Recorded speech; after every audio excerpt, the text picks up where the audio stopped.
नमो तस्स भगवतो अरहतो सम्मा संबुद्धस्स. अखंड विश्वाला दुःखमुक्तीचा मार्ग दाखवणारे महाकारुणिक विश्ववंदनीय जगद्गुरु तथागत सम्यक संबुद्ध त्यांच्या पावन मुखातून उत्पन्न झालेला पवित्र असा सतधम्म आणि त्याचा प्रचार आणि प्रसार करणारा आर्य श्रावक संघ या त्रिरत्नांना वंदन करून आपण आपल्या उज्ज्वल जीवनाचे शिल्पकार भारत भाग्य विधाता परमपूज्य बोधिसत्व डॉक्टर बाबासाहेब आंबेडकर यांच्या अनंत उपकारांना स्मरण करून आज या ठिकाणी धम्मसाखाच्या समूह मुंबई यांच्या माध्यमातून गेल्या 11 महिन्यांपासून दर शनिवारी धम्मसाखाच्या या धम्म मंचावर पाली व बौद्ध धम्माचे अभ्यासक असलेल्या एकूण 17 मार्गदर्शकांनी धम्मपद गाथा अट्टकथेद्वारे समजून सांगितल्या, आम्हा सर्वांना योग्य दिशा दिली आणि हे सर्व तुम्हा सर्व श्रोत्यांच्या सहकार्याने शक्य झाले. आणि ह्याच आश्वासनाने ज्ञानरूपी मार्गांच्या पदक्रमातून आज आपण प्रगतीच्या धम्मपद अट्टकथा पुष्प 50 याची सुरुवात आपले प्रमुख मार्गदर्शक सर मिसाळकर सर यांच्याच मार्गदर्शनाने करत आहोत. आणि कार्यक्रमाला सुरुवात करण्या अगोदर सर्वप्रथम आपल्या नियमानुसार 3 रत्नांचे अनुसरण करायचे असते आणि त्यासाठी मी सर्वांच्या वतीने आराध्या हिला विनंती करते की त्यांनी त्यांच्या सुंदर आवाजामध्ये आमच्या सर्वांच्या वतीने त्रिसरण अनुसरण करावे. नमो बुद्धाय, जय भीम. माझं नाव आराध्या दर्शन कस्तुरे. धम्मसाखरच्या ग्रुपनी मला सरंते म्हणण्याची संधी दिली त्याबद्दल त्यांचे खूप धन्यवाद. अरहं सम्मा संबुद्धो भगवा बुद्धं भगवन्तं अभिवादेमि. स्वाक्षातो भगवता धम्मो धम्मं नमस्सामि. सुपटिपन्नो भगवतो सावकसंघो संघं नमामि. नमो तस्स भगवतो अरहतो सम्मा संबुद्धस्स. नमो तस्स भगवतो अरहतो सम्मा संबुद्धस्स. नमो तस्स भगवतो अरहतो सम्मा संबुद्धस्स. बुद्धं शरणं गच्छामि. धम्मं शरणं गच्छामि. संघं शरणं गच्छामि. द्वितीयंपि बुद्धं शरणं गच्छामि. द्वितीयंपि धम्मं शरणं गच्छामि. द्वितीयंपि संघं शरणं गच्छामि. तृतीयंपि बुद्धं शरणं गच्छामि. तृतीयंपि धम्मं शरणं गच्छामि. तृतीयंपि संघं शरणं गच्छामि. साधु साधु साधु. थँक्यू. खूप गोड आवाज आहे तुझा. थँक्यू. You welcome. आता मी कार्यक्रमाला सुरुवात करण्यासाठी मी नैना तांबे ताई यांना विनंती करते की त्यांनी दयानंद मिसाळकर सर यांचा परिचय द्यावा. नमो बुद्धाय, जय भीम. नैना तांबे. मला आजचे मार्गदर्शक तसेच धम्मसाखरच्याचे प्रमुख मार्गदर्शक आदरणीय दयानंदजी मिसाळकर सर यांचा परिचय करून देण्याची संधी प्राप्त करून दिली त्याबद्दल धम्मसाखरच्या समूहाच्या आयोजकांचे खूप खूप धन्यवाद. साधू साधू साधू. ज्यांचा पाली व बौद्ध साहित्याचा गाढा अभ्यास आहे असे बहुश्रुत ज्यांच्याबद्दल बोलायचे झाले तर शब्द सुद्धा कमी पडतील असे प्रमुख मार्गदर्शक आदरणीय दयानंद मिसाळकर सर. 64 कलांपैकी वक्तृत्व कला ही श्रेष्ठ कला ज्यांना अवगत आहे असे बहुआयामी आदरणीय सर ज्यांना ऐकण्यासाठी आपण सर्व खूप उत्सुक असतो. याचे कारण सर आपल्याला नेहमीच काही ना काही नवीन सांगत असतात. Sir deputy commissioner of income tax या पदावर कार्यरत असूनही सर्व सामाजिक कामात स्वतःची जबाबदारी समजून हिरिरीने सहभाग घेत असतात. या त्यांच्या कामाचे मोल करता येणार नाही. समाजासाठी काहीतरी करावे ही त्यांची तळमळ, हा संकल्प आणि मैत्री भावना याचा अनुभव तर आपण सर्व दर शनिवारी 10 महिन्यापासून ऑनलाईन पद्धतीने का होईना घेतच आहोत. सरांनी university of department of Pali मधून MA नेट केले आहे. तिथे ते लेक्चरर सुद्धा आहेत. 4 वर्षापासून MA च्या विद्यार्थ्यांना जातक त्यांच्या उत्कृष्ट शैलीने सर शिकवत आहेत. सक्क, नागा, यख या पाली साहित्यातील व्यक्तिमत्वावर सरांनी राष्ट्रीय व आंतरराष्ट्रीय स्तरावर पेपर सादर केले आहेत. अलीकडेच सरांनी त्यांचा एमफिलचा प्रबंध 31 प्लेन्स ऑफ एक्झिस्टन्स म्हणजेच व्यक्तिमत्वाचे 31 स्तर हा प्रबंध सबमिट केला आहे आणि तो भाषांतरित होऊन लवकरात लवकर आपल्या सर्वांपर्यंत पोहोचावा याकरिता खूप खूप मंगलमेत्ता. साधू साधू साधू. त्याशिवाय धम्मपद अट्टकथा व जातक या विषयामध्ये सरांना विशेष रस आहे हे आपणा सर्वांना ज्ञातच आहे. आणि म्हणूनच आज तागायत जुलै महिन्यापासून धम्मपद अट्टकथा ऑनलाईन मालिका सरांच्या अथक परिश्रमातून सुरू आहे. आज आपण 50व्या व्याख्यान मालिकेत पदार्पण करत आहोत. आपल्या सर्वांना माहीतच आहे की आजपर्यंत 49 व्याख्याने 17 मार्गदर्शकांमुळे झालेली आहेत. याचे संपूर्ण श्रेय हे तुम्हा श्रोतुजन, उपासक उपासिका, विद्यार्थी आणि प्रमुख मार्गदर्शक आदरणीय दयानंदजी मिसाळकर यांनाच जाते. आजपर्यंत 7 वर्गातील कथा व गाथा यावर मार्गदर्शन झालेले आहे. आजवर झालेल्या 49 व्याख्यानांपैकी 11 व्याख्याने सरांनीच दिलेली आहेत. यमक वर्गातील 3, अपवाद वर्ग 2, चित्त वर्गामध्ये 2, पुफ्फ वर्ग 2, बाल वर्ग 1 आणि सहस्य वर्गाचं 1 असे एकूण 11 व्याख्याने सरांची झालेली आहेत. याशिवाय 6 वर्गाचा सारांश देखील सरांनीच सांगितलेला आहे. सरांचा थोडक्यात परिचय इथेच संपवून मी आपल्या सर्वांच्या वतीने सरांना विनम्र विनंती करते की सरांनी आजच्या विषयावरती मार्गदर्शन करावे. आजचा सरांचा मार्गदर्शनाचा विषय आहे धम्मपद कथा व गाथा क्रमांक 109, 110, कथा क्रमांक 8 आयुवर्धन कुमार वत्तू, कथा क्रमांक 9 संकीचन सामणेर वत्तू. साधू साधू साधू. नमो बुद्धाय. धम्मसाकाच्या ग्रुपचे मी फार फार आभारी आहे.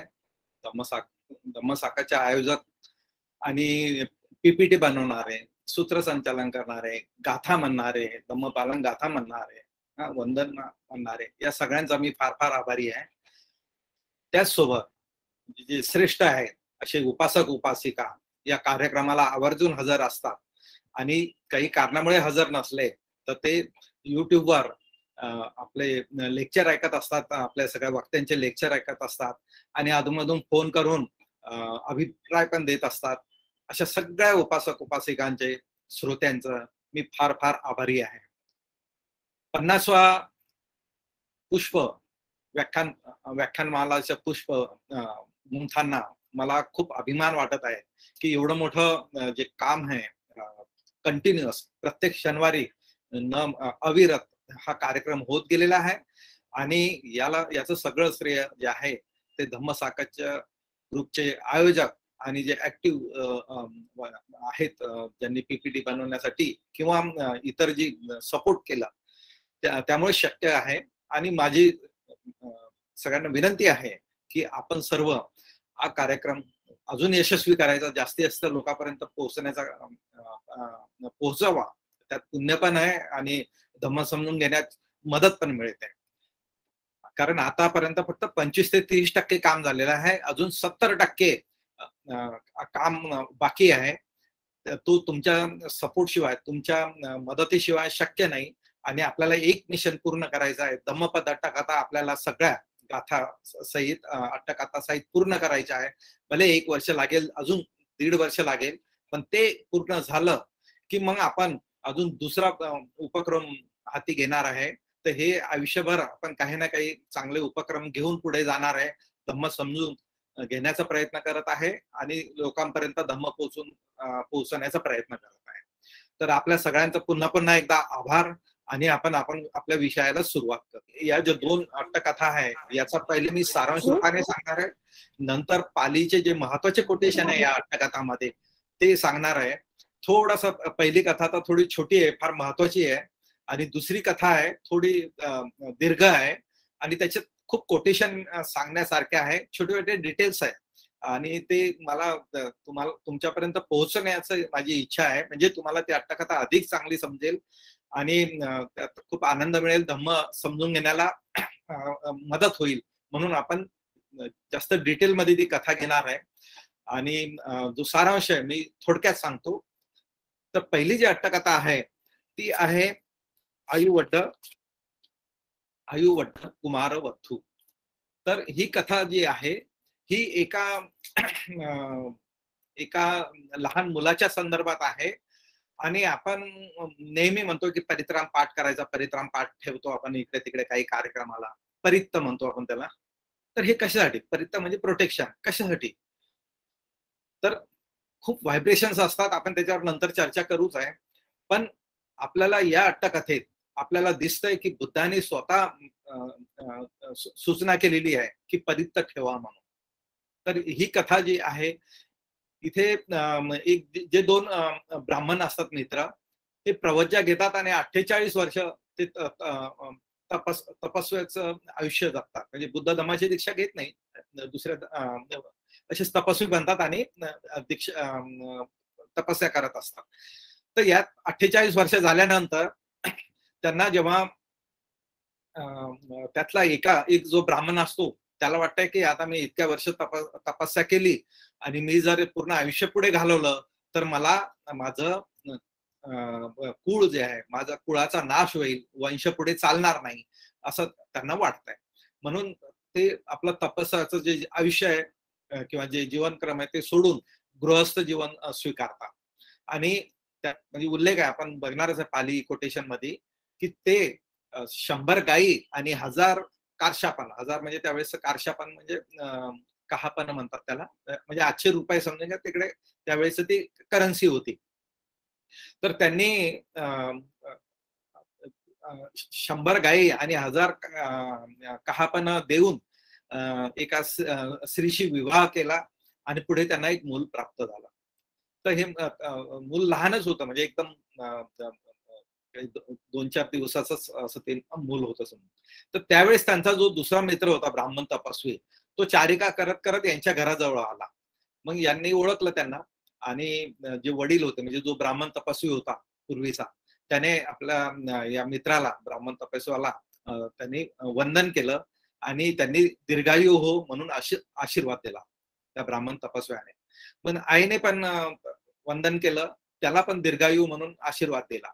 पण जेव्हा त्यांनी मूल त्या तपस्व्याच्या हातात दिलं, त्याच्या पायावर ठेवलं, तर त्यांनी दीर्घायू म्हणून आशीर्वाद दिला नाही.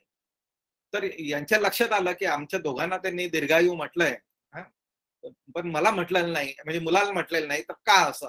म्हणून ते त्या तपस्व्याला विचारतात. तर तो तपस्वी म्हणतो की हे मूल जे आहे ना, हे जगू शकणार नाही जास्त दिवस, त्यामुळे मी तो आशीर्वाद दिला नाही. तर यांनी विचारलं किती दिवस जगणार आहे ते मूल? तर ते बोलले की 7 दिवस. मग याच्यावर काही उपाय आहे का? तर ते म्हणतात की नाही, याच्यावर काही उपाय मला तर माहिती नाही आहे, असं तो ब्राह्मण तपस्वी म्हणतो. पण तुम्ही बुद्धाकडे जा, तर तुम्हाला एखाद्या वेळेस उपाय मिळू शकतो. म्हणून तो ब्राह्मणी आपल्या मुलाला घेऊन बुद्धाकडे जातात आणि सांगतात की याचं आयुष्य किती आहे? तर ते म्हणतात 7 दिवस. याचं आयुष्य काही कमी म्हणजे वाढू शकतं का? बुद्ध म्हणतात याचं 7 दिवसानंतर जो मृत्यू येणार आहे तो टळू शकतो. मग काय करायला पाहिजे? तर बुद्ध म्हणतात की तुम्हाला परित्राण पाठ करावं लागेल, परित्त म्हणावं लागेल. तर मग तुम्ही करणार का? तर तो ब्राह्मण म्हणतो हो, मी माझ्या घरी ते परित्त करू शकतो. मग बुद्धाने सांगितल्याप्रमाणे तो जो ब्राह्मण आहे आपल्या घरासमोर मोठा मंडप करतो आणि परित्रांची तयारी करतो आणि बुद्ध भिक्खू संघाला त्यांच्याकडे पाठवतात आणि नंतर सांगतात की यांच्याकडे परित्राण करा. नंतर ते भिक्खू जे आहे, भिक्खू संघ तिथे परित्राण सुरू करतात 5-6 दिवस, जो काही पिरियड असेल तो. आणि 7व्या दिवशी बुद्ध जाणार असतात तिथे. तर हे सगळं असं का होतंय, तर एक यक्ष असतो अवरुद्धक नावाचा, याने जो यक्षांचा राजा जो कुबेर आहे किंवा वेसवन महाराजा आहे, त्याच्याकडे त्यांनी सेवा केलेली असते. या यक्षाने 12 वर्ष त्याची सेवा केलेली असते. त्याच्या बदल्यात तो वेसवन महाराजा जो आहे त्यांना ऍक्च्युली ना व्हिडिओ प्लीज बंद करा, मला डिस्टर्ब होतोय. तर वेसवन महाराज त्यांना वर देतात त्या यक्षाला की तू 7व्या दिवशी ही जे मूल उत्पन्न झालेलं आहे याला तू 7व्या दिवशी खाऊ शकशील, असा एक त्याला वरदान दिलं जात आहे त्या यक्षाला. म्हणून 7व्या दिवशी तो यक्ष तो मूल खाण्याच्या उद्देशाने त्याच्याकडे जाणार असतो. आणि म्हणून तो ब्राह्मण तपस्वी पण सांगतो की हा मूल 7च दिवस जगणार आहे, पण त्याला कळत नाही की का याचं 7 दिवसाचा अभिमान हे केलेला आहे, म्हणून तो उपाय सांगू शकत नाही. बुद्धाला हे माहित आहे, बुद्ध आपल्याला माहित आहे की बुद्ध नेहमी केस स्टडी करूनच पुढचं आदेश देतात. तर जेव्हा ते बुद्धाकडे जातात तर बुद्ध त्यांना सांगतात की तू परित्राण पाठ कर, म्हणजे ते संकट टळेल. 7व्या दिवशी काय होत आहे, तो यक्ष तिकडे आलेला असतो, कारण त्याला 7व्या दिवशी ते भक्ष्य मिळणार असणार. आणि त्याच दिवशी बुद्ध जातात त्या परित्राण पाठ जिथे असतात तिथे. आणि बुद्ध गेल्यामुळे आहे ना अनेक देवता जमा होतात तिथे. तर या यक्ष हा लोअर अबोर्ड मधला आहे ना, खालच्या योनी मधला आहे. तर देवासमोर तो उभं राहू शकत नाही, देवता म्हणजे किंवा पवित्र लोकांसमोर तो, वर्चुअस लोकांसमोर तो उभं राहू शकत नाही. म्हणून तो हळूहळू आहे ना मागे जातो आणि देवाची संख्या वाढतच जाते. तर इतकी देव म्हणजे एवढी गर्दी होते देव लोकांची बुद्ध जेव्हा तिथे जातात परित्राणासाठी. आणि तो यक्ष आहे ना मागे मागे जावत आहे ना एकदम गावाच्या बाहेर कित्येक किलोमीटर दूर चालला जातो. आणि तो 7व्या दिवशी बुद्ध रात्रभर तिथे थांबतात, परित्राण होतंय आणि मग 8वा दिवस उजाडतो. तर त्या यक्षाला जो वर दिलेला असतो तो 7व्या दिवशी खाण्याचा वर दिलेला असतो, 8व्या दिवशी नाही. त्यामुळे त्याचे त्या पॉवर्स किंवा ते त्याची लिमिटेशन खतम होऊन जाते, त्याची मर्यादा खतम होऊन जाते आणि त्या मुलाचा जीव वाचतो. तर नंतर मग बुद्ध काही हे सांगत नाही त्या ब्राह्मणाला की असं यक्ष खाणार आहे वगैरे वगैरे. त्यांचा स्टडी झालेला असल्यामुळे आणि हाऊ टू डील प्रॉब्लेम किंवा सिच्युएशन कशी हँडल करायची आपल्याला बुद्धाचा या कथेद्वारे एक विशेष गुण दिसून येतो. आणि नंतर त्या ब्राह्मणाने 8व्या दिवशी बुद्धाला विचारलं की याचा आयुमान किती असणार आहे. तर त्यांनी सांगितलं की या मुलाचा जे आयुमान आहे ते 120 वर्ष असणार, म्हणून त्याला आयुवर्धन कुमार असं नाव दिलं गेलं होतं. तर आपल्याला या अट्टकथेत दिसतंय की परित्राण आहे किंवा परित्याचं किती महत्व आहे आणि बुद्धाने किती वेगळ्या प्रकारे हा इश्यू हँडल केलेला आहे, अशी ही अट्टकथा आहे. आपण पाली कोटेशन नंतर बघू. दुसरी जी मोठी अट्टकथा आहे पुढच्या गाथेची ते संकिच्य श्रामनेरवत्तू. ही खूपच सुंदर आणि विशेष असं प्रसंगाने नटलेली किंवा भरलेली अशी ही अट्टकथा आहे. यात असं आहे की श्रावस्तीतले 30 मित्र कुलपुत्र हे प्रवज्या घेतात. 5 वर्ष ते तिथे त्यात ध्यान वगैरे करतात, प्रवर्जित म्हणजे प्रवज्जित जीवन व्यतीत करतात. नंतर त्यांना वाटतं की आपण बुद्धाकडे जाऊन काहीतरी ध्यानासाठी कमठ्ठाण घेऊ, एखादा ध्यानाचा विषय घेऊ बुद्धाकडे जाऊन. म्हणून ते बुद्धाकडे जातात ते 30 मित्र आणि बुद्धाकडून कमठ्ठाण घेतात. मग ते म्हणतात कमठ्ठाण घेऊन आता निघणार आहे. कुठे जायचं तर त्यांना वनामध्ये जायचं आहे, जंगलामध्ये जायचं आहे ध्यान करण्यासाठी. तर बुद्ध त्यांना विचारतात की कुठे जायचं आहे तुम्हाला ध्यान करायला. तर ते सांगतात की मला इथे इथे या जंगलात जायचं आहे. तर बुद्धांना लक्षात येतं की तिथे काहीतरी समस्या येणार आहे ध्यान करताना. पुन्हा मी आपल्याला इथे उदाहरण दिसतंय केस स्टडी बुद्धाचा कसं असतं, किती बारीक सारीक बुद्ध लक्ष देतात या लोकांकडे. तर बुद्ध जेव्हा त्यांना सांगतात आणि त्यांच्या लक्षात येतं की काहीतरी संकट येणार आहे आणि ते संकट निवारण कोण करेल, त्या अर्थाने त्यांना ते सांगतात की तुम्ही जाताना आहे ना, म्हणजे अरण्यात ध्यानासाठी जाताना तुम्ही सारिपुत्त थेरांना भेटून जा. सारिपुत्त थेर वेगळ्या ठिकाणी थांबलेले असतात, वेगळ्या विहारात असतात. तर त्यांना जाता त्यांना भेटून जा. तर हे भिक्खू म्हणतात ठीक आहे, आम्ही त्यांना जाताना भेटतो. आता हा पार्ट 1 झाला त्या स्टोरीचा. पार्ट 2 एकदम शिफ्ट होते पार्ट 2 मध्ये काय होत आहे की एक एक स्त्री असते आणि ती गर्भवती असते आणि गर्भ मॅच्युअर जवळजवळ झालेलाच असतो, पण तिला काही रोग होतो आणि ती त्यात मृत्यू पावते. तर ती जी स्त्री आहे तिला चितेवर ठेवल्या जात आहे आणि सगळे लोक जे काही त्याच्यावर लाकडं वगैरे ठेवून जे काही तेल वगैरे टाकून जाळण्यासाठी जे काही करायचं असतं ते करतात. पण ते प्रेत आहे ना पहिले तर व्यवस्थित जळतच नाही आणि आत गर्भ आहे, तो जिवंत आहे. ठीक आहे, या लोकांना माहिती नाही आहे का आता स्त्री मेली तर तो गर्भ पण गेला असेल असं त्यांना वाटतंय. तर ते आहे ना ते चिता जाळायचा प्रयत्न करतात आणि ती चिता जळते, पण ती जी बॉडी आहे म्हणजे शरीर जे आहे त्या स्त्रीचं ते बरोबर जळत नाही. तर हे लोक आहे ना भाल्याने ते लाकडं सरकवणं किंवा त्या प्रेताला जे आहे ना डेड बॉडीला असं ढकलणं आगीमध्ये असं करत राहतात. तर त्यामध्ये ना त्या भालाचं एक टोक जे आहे, भालाचा जो कोना आहे तो त्या जे बाळ असतं ना आत त्याच्या डोळ्याला लागतं आणि म्हणजे त्याचा डोळा आंधळा होतो किंवा त्याला जखम होते, पण तरी तो जिवंत राहतं ते बाळ. आणि मग लोक सगळे हे सगळं जाळणं झाल्यावर आहे ना निघून जातात स्मशानातून. आणि दुसऱ्या दिवशी जेव्हा येतात ते अस्थी घ्यायला तेव्हा त्यांच्या लक्षात येत आहे की अस्थी तर आहे पण ते बाळ आहे ना जसं फुलात कसं ठेवलं जात आहे तसं असं कोमल त्या अस्थीमध्ये ते बाळ जिवंत होतं. त्यांना खूप आश्चर्य वाटलं की असं कसं होऊ शकतंय की ही स्त्री जळाली, सगळे लाकडं जळाले, हे बाळाला काही म्हणजे काहीच झालं नाहीये, ते एकदम सुखरूप फुलावर झोपल्यासारखं आहे.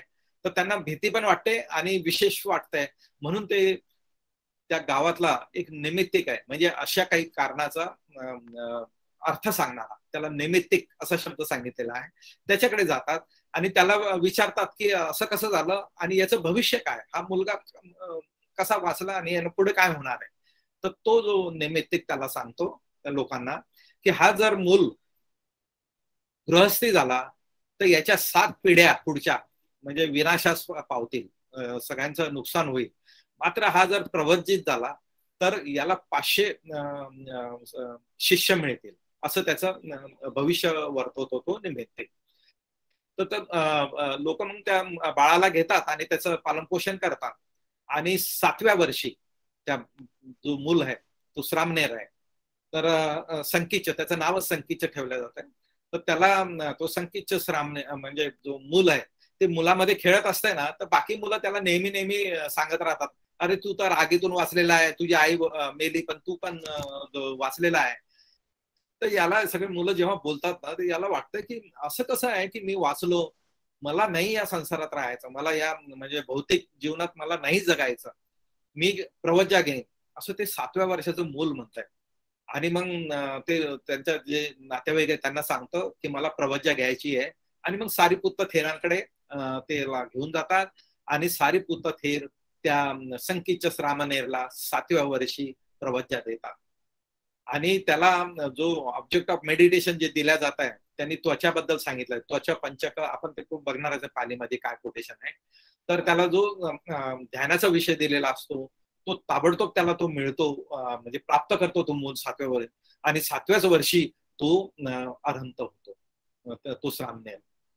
हा पार्ट 2 आहे कथेचा. म्हणजे मी जे पहिले जे सांगितलं ना 30 जे मित्र आहेत ते प्रवज्जा घेऊन बुद्धाकडे कमट्टा घेऊन वनामध्ये जाणार असतात, त्याच्यानंतर हा पार्ट जोडलेला आहे या स्टोरीला.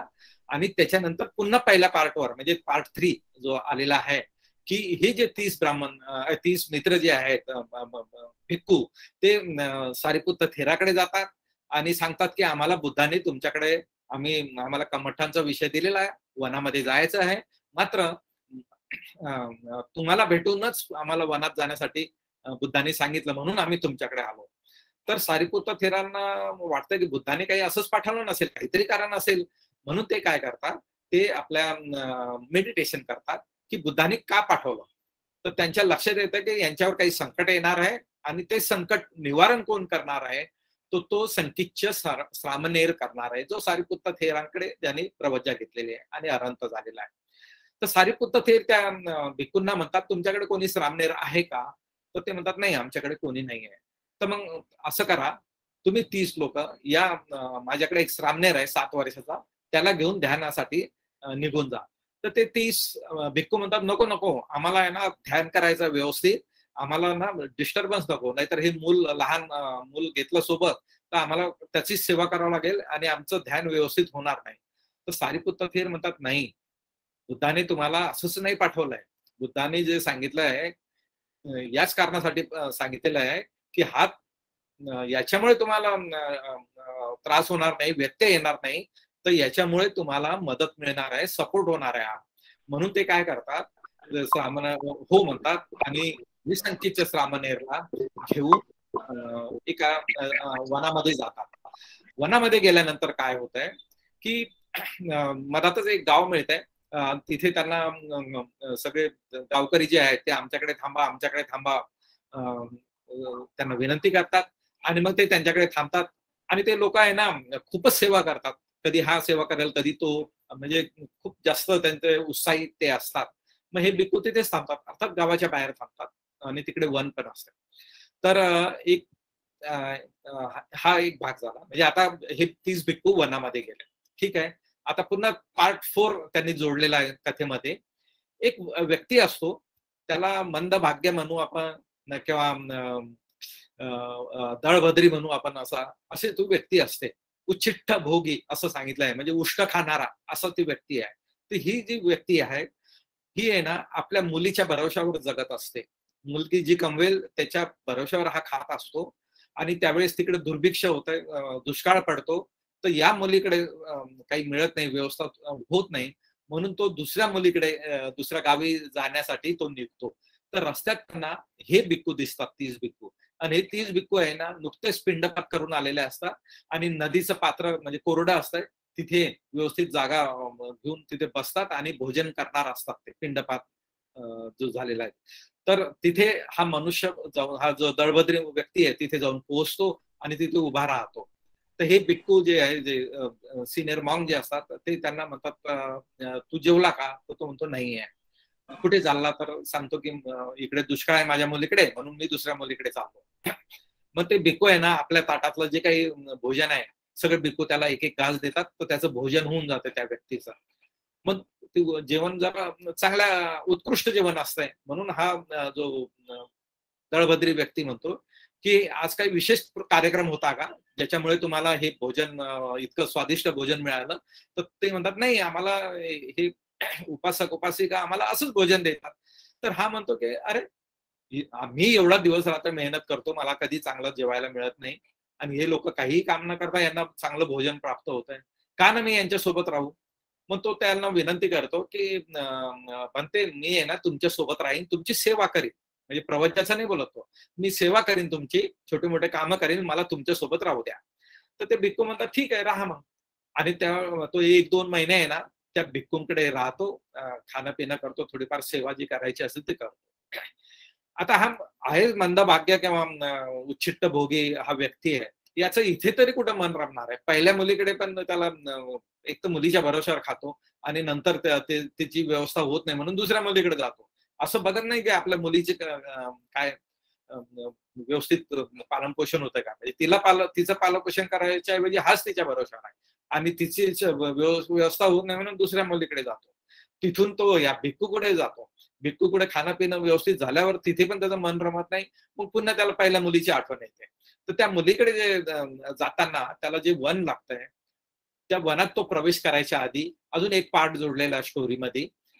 ते वनात आहे ना एक 500 जे डाकू असतात, ठीक आहे, दरोडेखोर असतात 500, आणि त्यांनी जी वनदेवता असते त्यांची, ज्यांची ते आराधना करतात, त्यांना सांगितलेलं असतंय, म्हणजे त्या काय म्हणतात त्याला नवस केलेला असतो त्या देवतेला, वनदेवतेला, की या वनामध्ये जो पहिला प्रवेश करेल त्याचा बळी आम्ही देऊ त्या देवीला, वनदेवतेला.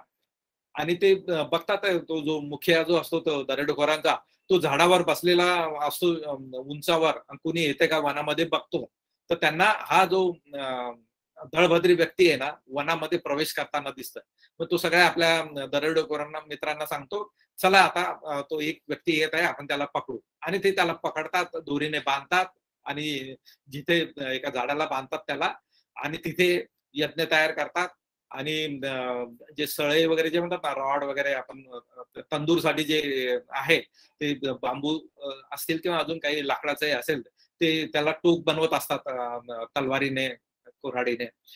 तर हा याला बांधलेला आहे बघा या व्यक्तीला. हा व्यक्ती काय म्हणतो माहितीये का, अरे इथे तर मला काही म्हणजे हरणाची शिकार दिसत नाही किंवा डुकराची शिकार दिसत नाही, मग तुम्ही हे सगळं तंदूरची व्यवस्था कशासाठी करत आहे?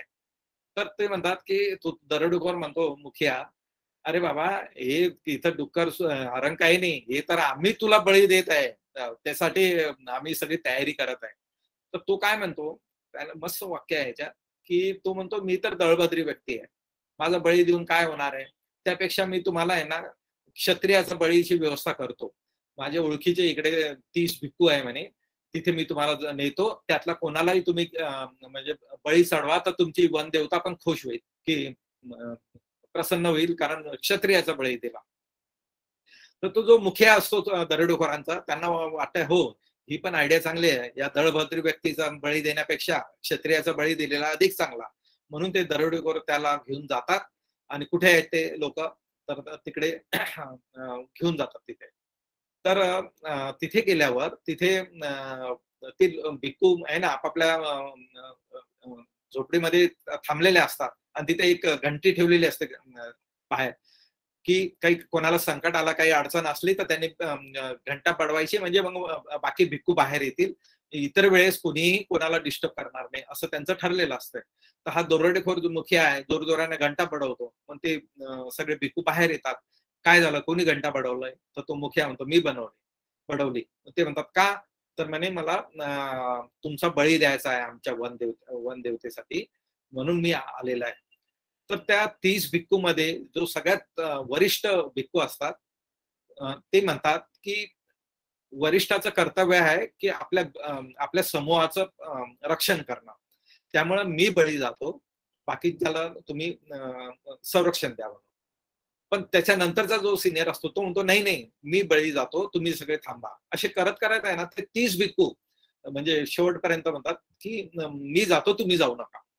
तर खूप सुंदर वाक्य आहे ते, आपण पालीमध्ये बघणार आहे की हे पूर्ण एकमेकाच्या रक्ताचे नातेवाईक नव्हते, काही कोणाचे आई, यांची आई एकत्र नव्हती, किंवा म्हणजे सगळ्यांची आई एक नव्हती, सगळ्यांचे वडील एक नव्हते, तरी हे सगळे मी जीवनाचा त्याग करतो, बाकीच्यांचं जीवन वाचवतो. इतकं सुंदर वाक्य आहे त्यात, असं सांगितलं त्यांनी. तर हे 30 भिक्खू जे सांगतात की मी जातो, तेव्हा जो श्रामणेर जो असतो, संकीच्या श्रामणेर, तो पण बाहेर येतो, आणि तो 7च वर्षाचा आहे. तो म्हणतो की तुम्हाला कोणालाही जाण्याची गरज नाही, मी जाईन, मी बळी चढेन. तर ते म्हणतात की नाही नाही, तू तर एवढा लहान आहे, सारीपुत्त थेराने तुला आमच्यावर जबाबदारी सोडलेली आहे की यांच्याकडे यांचं सांभाळायला.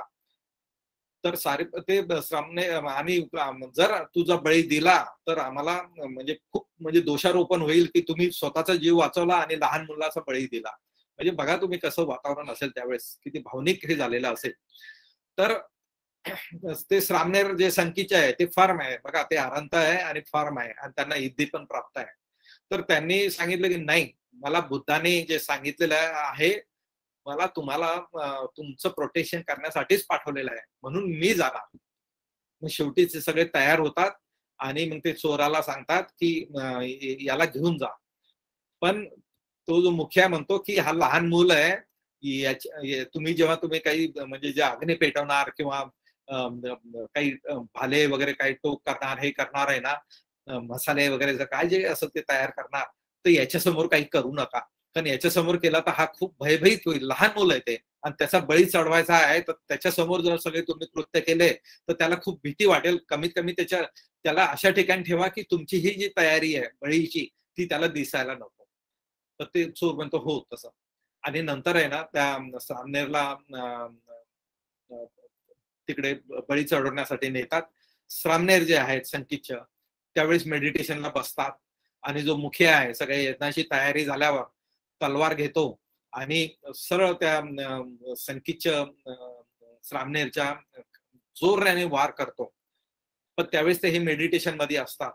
तर त्यांनी इतकी सुंदर उपमा दिलेली आहे की तलवारीचा घावच बसत नाही त्या श्रामनेरवर. आणि कसं सांगितलं माहित आहे का, गवताचा एखादा पाता असेल, एखादा पान असेल ना, आपण असं गोल गोल करतो आणि सरळ करतो ना, तर पुन्हा ते वेटाळा घेते मागे येत आहे. तसं ती तलवार आहे गवताच्या पात्यासारखी झाली, आणि ती अशी पाठीमागे आली मुठीपर्यंत. तर त्यांनी खूप सुंदर उपमा दिली. याला वाटलं अरे तलवार काही दोष आहे का, म्हणून तो दुसऱ्या तिसऱ्या तलवारी घेऊन त्या श्रामनेरवर प्रहार करतो आणि तर श्रामनेरला काहीच होत नाही. मग तो विचार करतो मुखिया, हे कसं शक्य आहे, ही तलवार निर्जीव आहे, ती सुद्धा म्हणजे नकार देते या श्रामनेरला मारण्यासाठी, आणि मी मनुष्य असून माझं चित्त किती म्हणजे खराब आहे की मी याला मारायचा प्रयत्न करतो, सजीव आहे मी, पण ही निर्जीव वस्तू सुद्धा याला नकार देते. तर त्याला खूप आश्चर्य वाटतंय आणि तो तलवार खाली ठेवतो आणि त्या श्रामनेरला म्हणजे माफी मागतो आणि सांगतो की मला माझ्याकडून खूप मोठी चूक झालेली आहे, तलवारीला समजलं पण मला समजलं नाही, मला माफ करा आणि मला मदत करा, म्हणजे उपदेश करा असा. मग श्रामनेर ते आणि तो दरोडेखोर बाकी लोकांनाही सांगतो, आपल्या 500 जे त्याचे मित्र असतात दरोडेखोर, की मी तर आता दरोडेखोर राहणार नाही, मी तर या श्रामनेरला मी शरण जाणार आहे, तुम्हाला जे ठरवायचं ते ठरवा, तुम्हाला शरण जायचं शरण जा, नाही तर तुम्ही तुमचा मार्ग चोखा. तर ते 500 जे आहेत 499 ते पण म्हणतात नाही, तुम्ही जर शरण जात असाल तर आम्ही पण शरण जातो. आणि मग त्यात वर्णन केलेलं आहे की त्यांनी आपल्या तलवारीने आपले केस कापले आणि शिवर नाही ना, तर लाल मातीने आपले कपडे जे आहे ना लाल मातीने रंगीत केले, म्हणजे शिवरासारखे भगवे. आणि ते सगळे सगळ्यांना घेऊन ते श्रामनेर, संकीचं श्रामनेर, 7 वर्षाचे श्रामनेर, त्या 500 दरोडेखोरांना शिष्य बनवून आणि ते त्यांना दशशिलात प्रतिष्ठापित करतात श्रामनेर त्यांना, आणि त्यांना घेऊन मग ते विचार बुद्धांकडे जायचं असते. त्या श्रामनेराला संकीच्या श्रामनेर म्हणतात की मी या शिष्यांना घेऊन मी बुद्धांकडे जातो. पण त्यांच्या लक्षात येत आहे की हे जे 30 भिक्खू आहे ज्यांच्या सोबत ते होते ते तर खूप भयभीत झाले असतील की माझा बळी जाईल, त्यांचं कुठं ध्यानात लक्ष लागणार आहे. तर मी पहिले त्यांच्याकडे जातो यांना घेऊन आणि त्यांना सांगतो की मी वाचलेलं आहे, मला काही धोका नाही आहे, तुम्ही तुमचं ध्यान व्यवस्थित करा. बघा ते श्रामनेर 7 वर्षाचे ते त्या 30 भिक्खूंकडे जातात आणि ते बघतात अरे हा तर जिवंत आहे, 500 हे प्रवचित झालेले लोक पण कोणी घेऊन आलाय. मग ते श्रामनेर त्यांना सांगतात की हे मला शरण आलेले आहे, प्रवचित झालेले आहे, मी जिवंत आहे, तुम्ही तुमचं ध्यान व्यवस्थित करा, तुम्हाला जे कम्मठान दिलेलं आहे त्यात तुम्ही प्रगती करा, माझ्याकडे लक्ष देऊ नका. आता मी सारिपुत्त थेराकडे जातो आणि तिथून मी बुद्धाकडे जातो. आणि मग ते सारिपुत्त थेराकडे जातात, तिथून मग ते बुद्धाकडे जातात आणि मग बुद्ध म्हणतात की म्हणजे अकुशल कम्माने 100 वर्ष जगल्यापेक्षा कुशल कम्माने आहे ना, कुशल चित्ताने काही क्षणभर जगलं तरी ते फार महत्वाचं आहे, ते त्यांनी आपल्या गाथेत सांगितलेलं आहे. अशा या 2 खूप सुंदर आट्टकथा आहे. आज सारांश झालेला आहे. आपण PPT वर जाऊ आणि ती कथा अधिक चांगल्या तऱ्हेनं समजून घेण्याचा प्रयत्न करू. आता नैना मॅडम PPT आपण सुरू करू.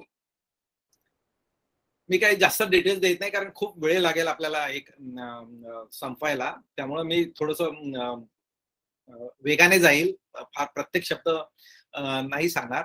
तर अभिवादनशीलिस निच्चं वुड्डा पचायिनो चत्तारो धम्मा वड्डंती आयु वन्नो सुखं बल. तर अभिवादनशीलिस जो आहे ना, थोरांना वरिष्ठांना जो मान देतो ना, वरिष्ठांची जो सेवा करतो, वरिष्ठांना मान देतो, म्हणजे वरिष्ठ भिक्खू असतील, जे व्हर्च्युअस पर्सन असेल, शीलवान व्यक्ती असेल, त्यांची जो सेवा करतो त्यांना 4 गोष्टी प्राप्त होतात. चत्तारो धम्मा वड्डंती. कोणत्या? आयु, त्याला आहे ना चांगला आयुमान मिळत आहे. नंतर काय मिळत आहे? वन्नो, वर्ण, म्हणजे तुम्हाला काया जी आहे ना ती आहे ते मिळत आहे.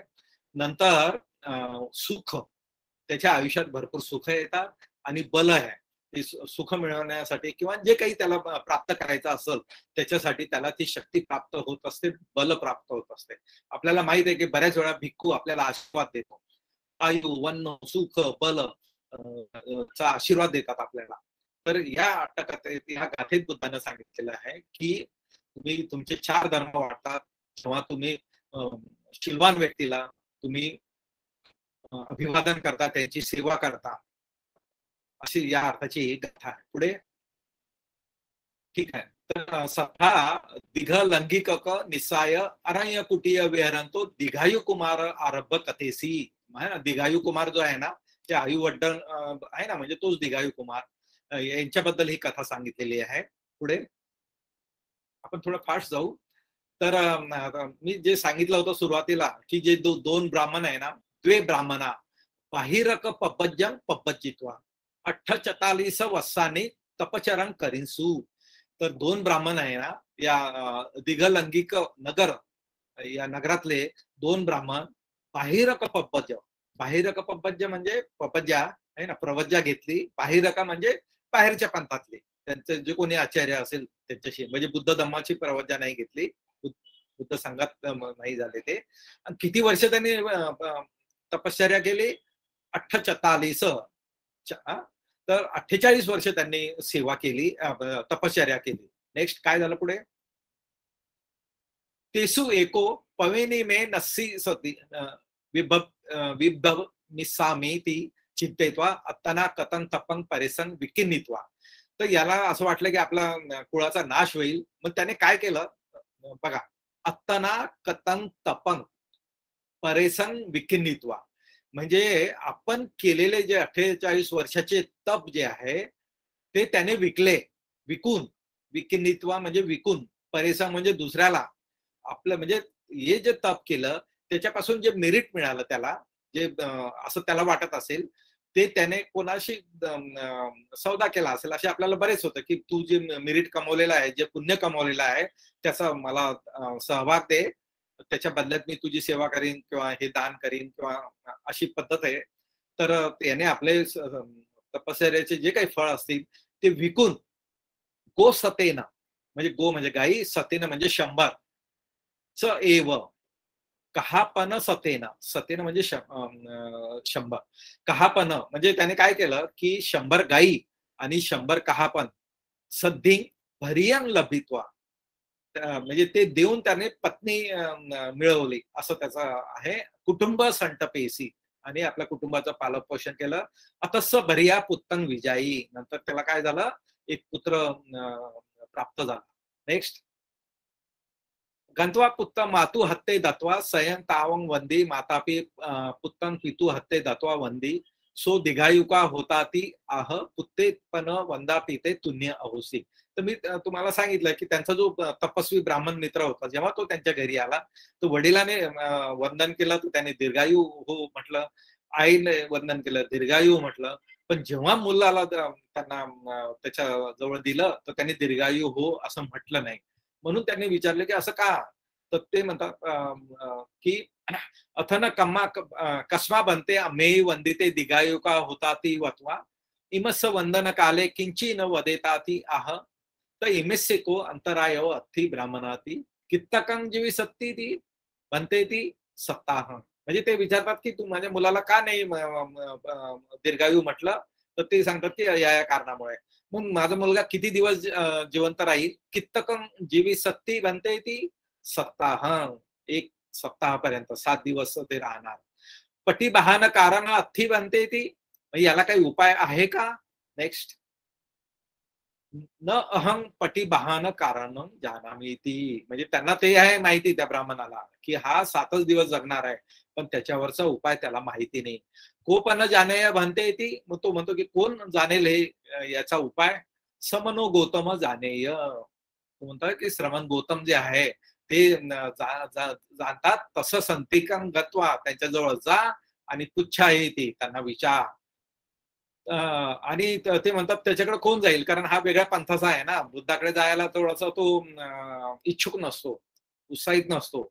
मग तो ब्राह्मण सांगतो की तत्थ गच्छन्तो तप परिहानी तो भाया मेती सचेते पुत्त सिनेहो अथी तप परिहानी अचिंतेत्वा तसं संतिकं गत्वा पुच्छाय. जर तुला तुझ्या पुत्राबद्दल प्रेम असेल तर तू तर बुद्धाकडे जा, असं ते म्हणजे त्याला वॉर्निंग पण देतात. नेक्स्ट,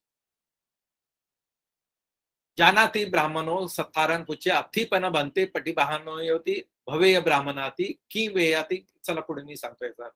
मग तो बुद्धाकडे जातो आणि बुद्धाला उपाय विचारतो. पुढे या. मग बुद्ध त्याला उपाय सांगतात. सचेत्वं आत्मनो गेहद्वारे मंडप कारेत्वा, म्हणजे आपल्या स्वतःच्या घरी जाऊन मंडप तयार करून तत्सम मध्ये पीठिकं करित्वा, म्हणजे मधात एक मंच करून तंग परीक्षिपंतो 8 वा 16 वा आसनानी पय्या पेत्वा. तर तिथे ते जे आसन ठेवशील ना, तिथे ना 8 किंवा 16 आसन ने त्याला वेढून घे. तेसु मम सावके निषिद्धा पेत्वा, तिथे माझे जो भिक्खुगण येईल त्यांना तिथे बसवून सप्ताहं म्हणजे 7 दिवस निरंतरं म्हणजे कंटिन्युअस परित्तं कातुं सकुनेयासी एवमस्स अंतरायो नस्याती. जर तू माझ्या भिक्खू संघाला तिथे 7 दिवस बसवलं आणि परित्राण म्हणून घेतलं तर तुझ्या मुलाचा नाश होणार नाही, असं त्यांना सांगितलं. पुढे सो अत्तनो गेहद्वारे सप्पकिचंग निठ्ठापेत्वा सत्थू सत्निक अगमासी सत्था भिक्खू पहिनी ते गंत्वा तत्थ निसिद्धसु दारकंपी पिठिकायं निपजापेसु भिक्खुं सत्त रक्ती दिव निरंतर परित्तं भनिसु. तर 7 दिवस आहे ना, दिवस रात्र भिक्खूंनी काय केलं, परित्राण केलं. सप्तमे दिवसे सायं सत्ता आगच्छी, 7व्या दिवशी आहे ना सत्ता म्हणजे शास्ता, म्हणजे बुद्ध तिथे गेले. 6 दिवस त्यांनी त्यांच्या भिक्खू संघाकडूनच म्हणून घेतलं, 7व्या दिवशी बुद्ध स्वतः गेले. नेक्स्ट तस्मे आगते सब चक्क वाळ देवता सन्निपतींसू. काय झालं, जेव्हा बुद्धाचं तिथे आगमन झालं, तस्मे आगते म्हणजे बुद्धांचं आगमन झाल्यानंतर सगळ्या चक्रवाळातून देवता तिथे आल्या आणि तिथे त्यांनी मग सांगितलंय एकोपन अवरुद्धको नाम यक्षो. त्यावेळेस अवरुद्धक नावाचा जो यक्ष होता, 12 संवत्सरांनी म्हणजे 12 वर्ष वेसवन उपठ्ठयित्वा, म्हणजे 12 वर्ष वेसवन महाराज जे आहे, चातुर महाराज मधले एक महाराज आहे, त्यांची सेवा करून वरंग लभंतो. काय वर लाल त्याला, इतो सप्तमे दिवसे इमं तारकं गणेयासी ती लभी. तुला 7व्या दिवशी हे मूल म्हणजे बळी म्हणून प्राप्त होईल, तो त्याचा लाभ होईल. तस्मा सो अपि आगंत्वा 88. बघा, त्याला जो वर दिलेला आहे तो 5व्या 6व्या दिवशी नाही आहे. त्याला धोका होता बाळाला की 7व्या दिवशी धोका होता, कारण त्याला तो वर मिळाला होता म्हणून तो तिथे उभा राहिला आधीच. पण बुद्धाला हे माहिती होतं, बुद्धाने केस स्टडी करून गेले होते आणि त्यांनी 6 दिवस परित्राण, म्हणजे बुद्धांना काही 7व्या दिवशी नाही गेले. ठीक आहे, बुद्धाने त्यांना नाही सांगितलं भिक्खू संघाला की 7व्या दिवशी जाऊ आपण, 7व्या दिवशी धोका आहे.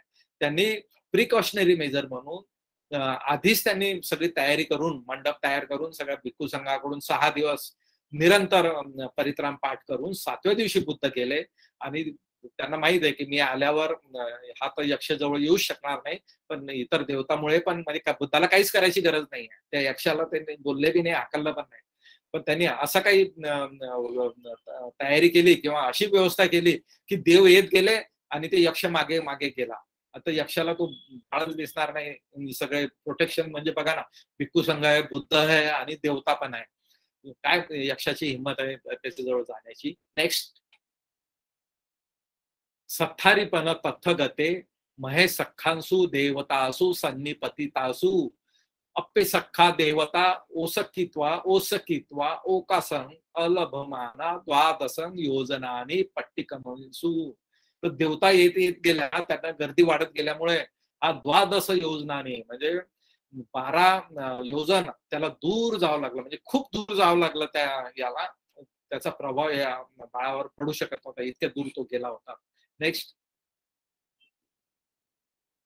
अवरुद्धकोपी तथेव पट्टिकम्मी सत्थापि सब्बरती परित्तं आकाशी.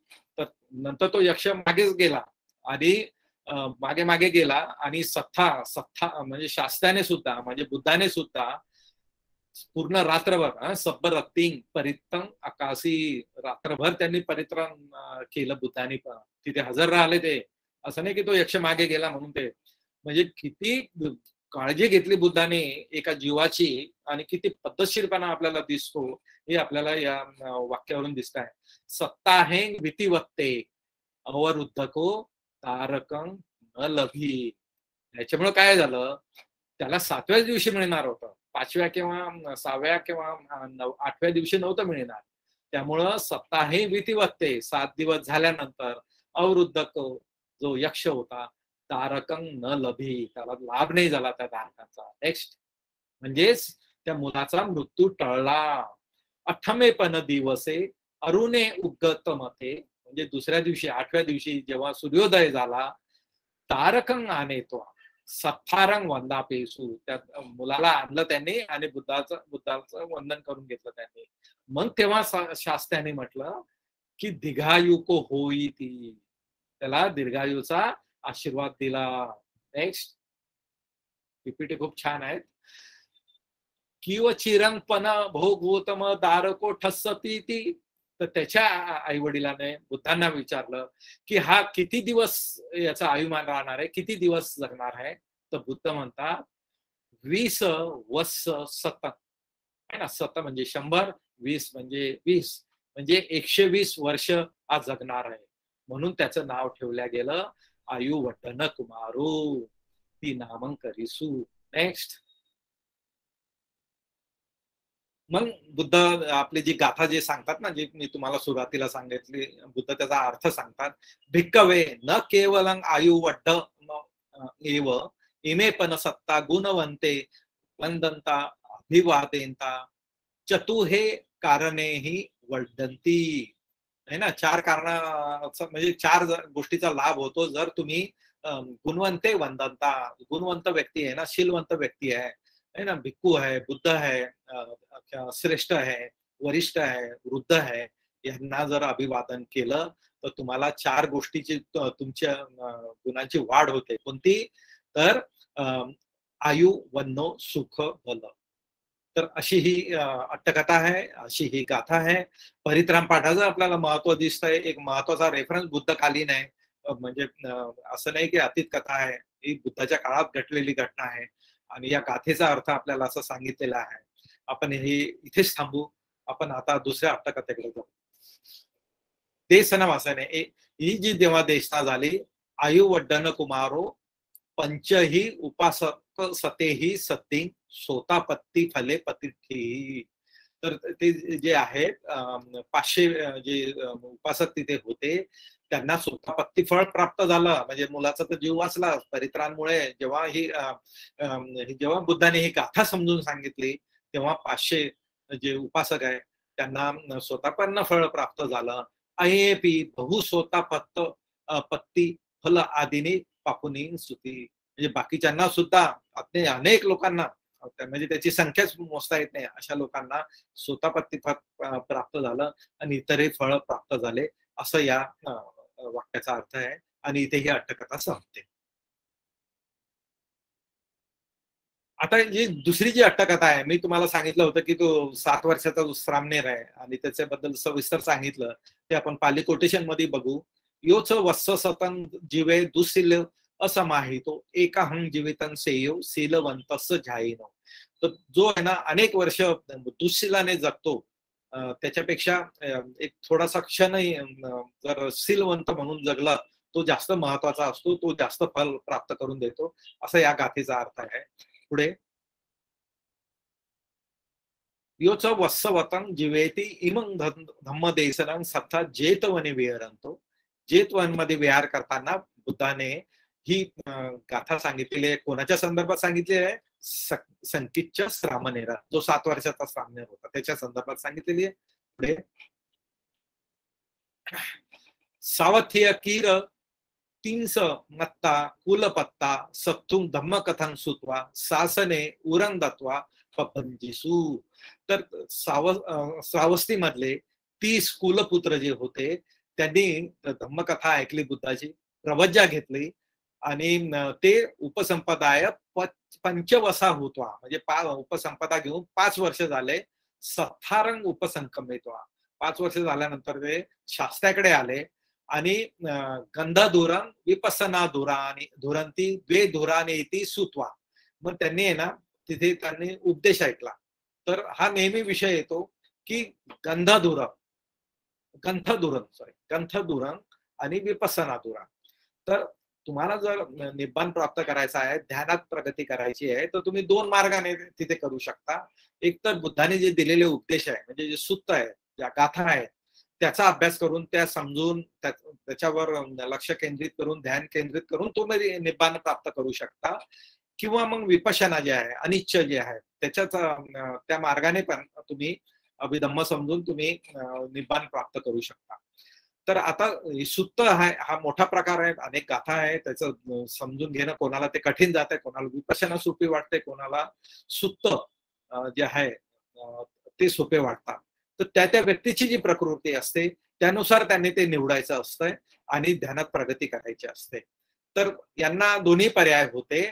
तर मयंग महल्लक काले पब्बजिताती ग्रंथ दुरे उत्साह अकत्वा. आम्हाला ना ग्रंथ जे आहे किंवा सूक्त जे आहे त्यात आम्हाला फार म्हणजे जास्त उत्साह वाटला नाही किंवा ते जास्त समजायला कठीण गेलं.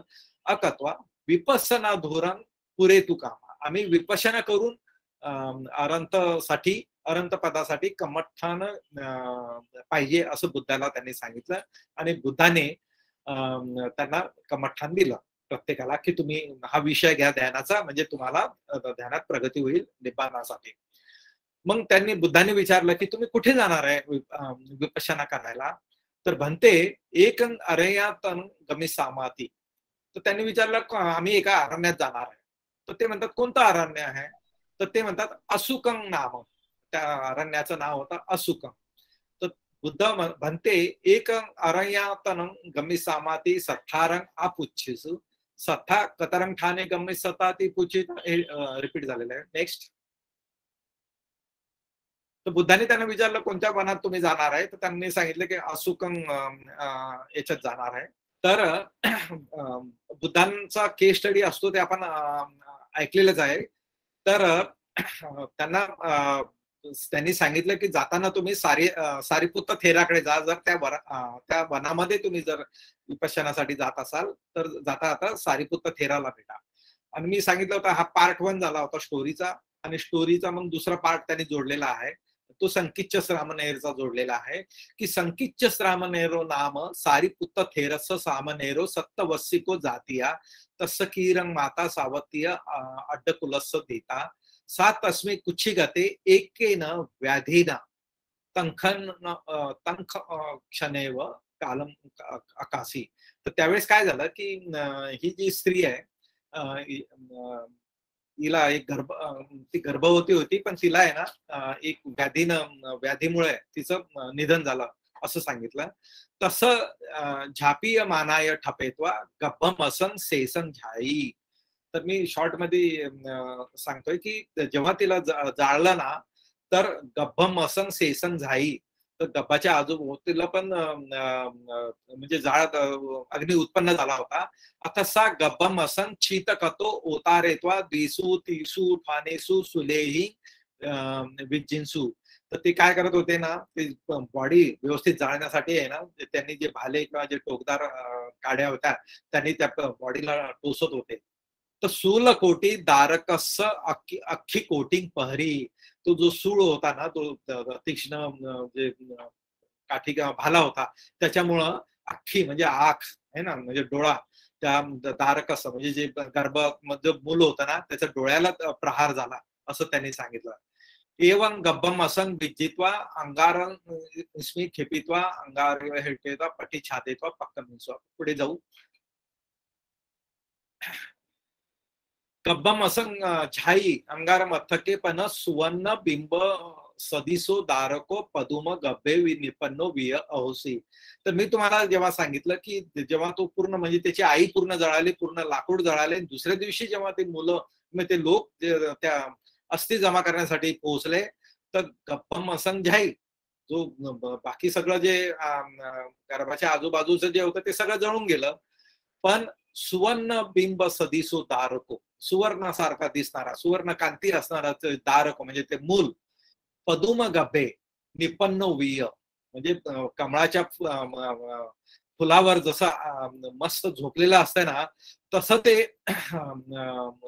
त्यांना त्या अस्थिवर म्हणजे जे जळालेल्या प्रेत होतं त्याच्यावर ते मूल त्यांना दिसलं. मग पश्चिमा भविक असं सत्तस ही सिनेरुना उथार्य अरहंत अपत्वा जीवित खयो नाम नथी. तर याच्यात बुद्ध घोषानं सांगितलेलं आहे की अशी जी व्यक्ती असते जी अरहंत प्राप्त करणार असते, त्यांच्या डोक्यावर जर सिनेरू पर्वतही पडला तरी ते मरत नाही. आणि या अग्नीची तर काय क्या बात आहे, काहीच नाही असं त्यांनी सांगितलेलं आहे. कारण त्यांचा तो अनागामीचा जन्म असतो आणि तो अरहंत झाल्याशिवाय ते मरत नाही, मृत्यूस प्राप्त होत नाही, असं त्याचा अर्थ आहे. पुन दिवसे चितकं निपापे सामाती अगता तथ्य निपन्न दारकं दिसवा आश्चर्य भूत चित्त जाता. म्हणजे मग दुसऱ्या दिवशी जेव्हा लोक बघितलं त्यांनी की हे मूल तर जिवंत आहे, त्यांना खूप आश्चर्य वाटलं. मग तथही नाम एत केसू दारुसू खिय मानेसू सकल शरीरे झापिय मानव दार कोण झाई. म्हणजे सगळे इथं दारू म्हणजे लाकूड, सगळं लाकडं जळाले, सगळं प्रेत जळालं, पण हे दारक हे जो मूल आहे कसं काय जळालं नाही, याचं काय भविष्य असेल की नो खूप भविष्यती ती. या मुलाबद्दल त्यांना आश्चर्य वाटायला लागलं. मग ते काय करतात, ते नैमित्तिककडे जातात. नेक्स्ट, दारकं आदायं अंतोगामं अथवा नेमित्तके पुच्छिंसू. तर नेमित्तक हा एक नवीन पर्सनॅलिटी किंवा नवीन व्यक्ती आपल्याला दिसते, जो असे काही जे घटना घडल्या त्याचा तो अर्थ लावणारी व्यक्ती दिसते आपल्याला या अट्टकथेवरून.